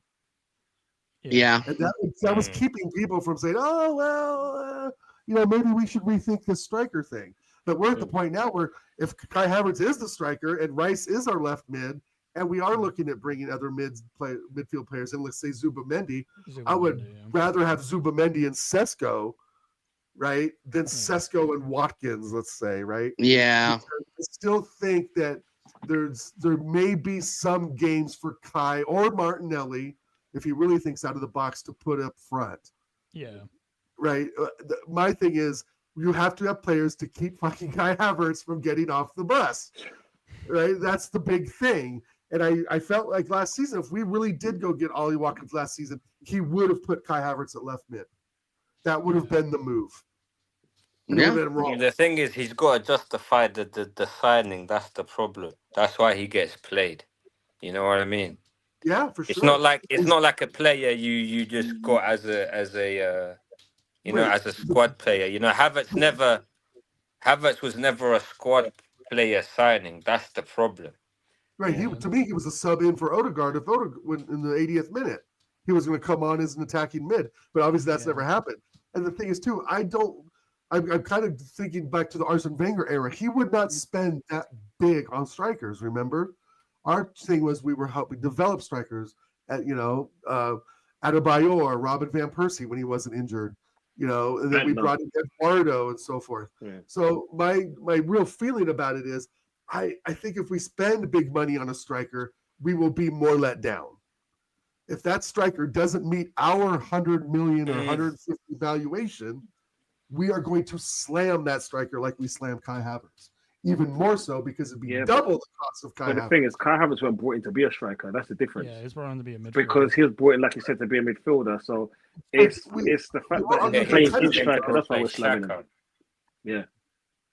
Well, see, so it's still an Arteta. It's a double-edged sword. Listen, at the end of the day, I want this manager to spend no more money. Let him die on this Kai Havertz sword. I said it before. And I hope it's going to be the case. Well, this guy's made over 30 signings, yeah? Maybe 5 of them have come good. Right. I don't want this guy to spend any more money for however long he stays. I want him to die on this horse of you thought 65 million was justifiable for this guy. You thought spending 80, 90 million plus in the summer when everyone was crying out for a striker. It was the missing piece to get us over the line. And you go and buy a bang average left centre back to play left back and a absolutely terrible midfielder. So do we really want to even entertain the conversation of Arteta going out and buying, players for 150 million or a striker for 150 million? The problem is, and I'm gonna try to transition us just a little bit because we still need to talk about Ethan Nwaneri before we wrap up. I think I agree with you, Ozzy. And when we brought in Havertz, we talked about this. Everybody that was online, I talked about. Okay, big up every single time. All right, buddy. Thanks big up, Tryon. Every single time. Thanks for coming on, my guy. He's welcome back anytime. He is a very, very, very, very educated, well spoken. All right. Yeah, and we got to wrap this up soon because we're going up 2.5 hours here, and that is pretty much the longest that we've ever been here. But I want to talk about Ethan Nwaneri, but I do want to say, like, Ozzy, you're 100% spot on. Is that when we signed Kai Havertz, I said this is the signing that will define Arteta's career at Arsenal. Like he will die on this sword, and I think that once we go 5-6 seasons without winning anything, everybody's going to go back and look back at that signing and who else was available and say, you fucked up. Like, look, Kai Havertz came in. Yeah. Isak was available for the same money, guys. Exactly. And Kai Havertz came in, and when he was playing in the 9 position, he got a lot of GA, and a lot of the GA merchants were out there being like, yep, 100%. But me and Dal were calling him out as a tap-in merchant in 2023. Like this is not new news, people. This is not new news. So I understand where you're coming from, where you don't want him to do it. The problem is though, yeah, I mean, we all watched him at Chelsea. It wasn't fucking hard to know. Like we all people were just like, some of these Arsenal fans, I'm like, you only watch Arsenal? Like you're not They watching don't even Chelsea. do that. They just look at the score, and if we Yeah, win, they dude. think, "Oh yeah, Dude, right." and that's what's so crazy. That's what's so crazy. Big up Rizzy every single time as well. No, and look, at the end of the day, it's the Cronkies, right? At the end of the day, this manager has been a financial windfall for the Cronkies. And the Cronkies do care about winning. Don't get me wrong. They've won me a Stanley Cup. They won the Denver Nuggets the NBA championship. They do like winning. But in Europe, for Arsenal Football Club, all they see are the dollar signs. Of course. And as long as we continue to get top 4, as long as we continue to compete in the Champions League, they're going to keep this guy in. So we got to start having realistic conversations about, okay, how are we going to hold this manager to account? Who do we expect to bring in? Who, like, if we have a opportunity to bring in an Ollie Watkins type or an Isak type, we really need to really hammer on that point, because we all see it. We all see that Kai Havertz isn't it. So voices like yours, Ozzy, voices like Don C's need to be amplified, because I like him. He's a really, really nice guy. The Egals of the world, the Sods of the world, I like you, Hooks. The Hooks of the world are gonna fucking big up the guys like Kai Havertz, and we can't have that. We can't have that. Anyway, all right. Can I one more thing? Wanyeri. 9.5. Comes off the bench, scores a phenomenal left-footed goal at the far post. Hashtag TJ was right. Just watched it. Yeah, Ortega stood there and just watched it go in. Even my son Daniel here saw it. Was just like, whoa. Yeah, no. Phenomenal. 9.5.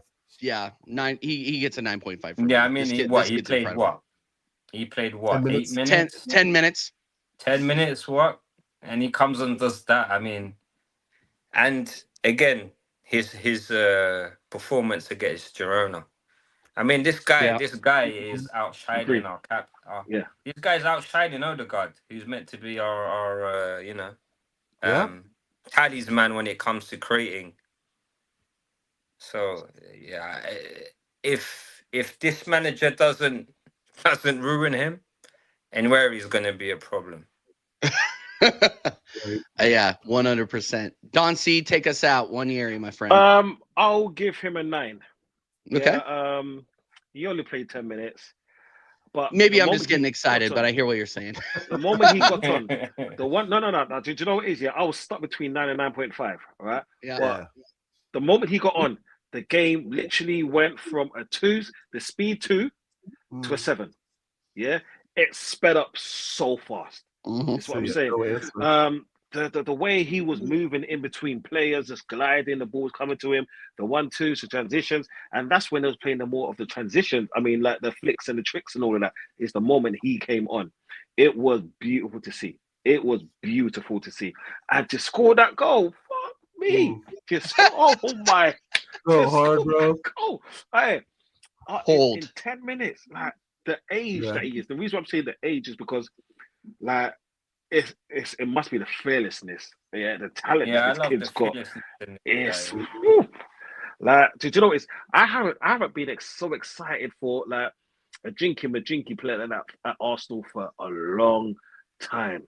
Yeah, I remember when Pepe came in, I thought, do you know what? Yeah, maybe he's got something, but he didn't really show that much. Like maybe because it was before his time that he played in this team, like because he was a good player. I don't think he was as bad as so many people say, but I just think that in that team at that moment, we didn't need someone like that. But in this team right now, do you see when Enyeri comes off the bench and he plays?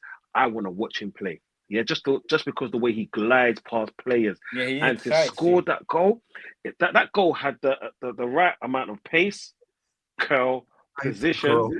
And the way the keeper just looked at him, just looked at the ball, and they looked at him, it was like, you motherfucker, yeah? And for me personally, to know that he came from Islington, like, do you know what? Shout him out. I'll give you a 9, rude boy, yeah? Congratulations, you deserve that goal. You deserve that goal. And I can't imagine ending any better than that. Guys, shout yourselves out again. Ozzy, Don C, every single time. Don C, my brother, you can catch us again on Wednesday nights on Sarcasm City TV with Tony Claude Gunner and that fraud flawless. We are gonna. I am gonna redirect you. Where are we redirecting everybody? Hold on 1 second. Let me take a look. Yeah, we're gonna redirect over. Let me make sure they're still live first. Gunner is not live, but he'll be going for the emergency meeting here in a bit. Oh yeah, that's gonna be wild in a couple. Yeah, hours. yeah. Actually, you know what? We're going over to MHF, which is Husam and Mo's channel. Go over there and say TJ Warren TV raid. Stay humble, eh? Stay humble, eh? Stay humble, eh? Stay humble, right. eh? Yeah. And big up the Gunners 5-1. 5-1. Big up the chat every single time. Let me shout out the super chats one more time. Ashaba, thank you so much for the super chat. And Hugo every single time. Really, really appreciate it. Big up Big Red. Big up Surafel. Big up Highberries, Local, Badger, and everybody that participated today. 2.5 hours. That's the longest this season. And I can't imagine taking you out on anything other than this. You don't have the answers. Do you have the answer? You don't have the answers. Tony, do you have the answer? You don't have the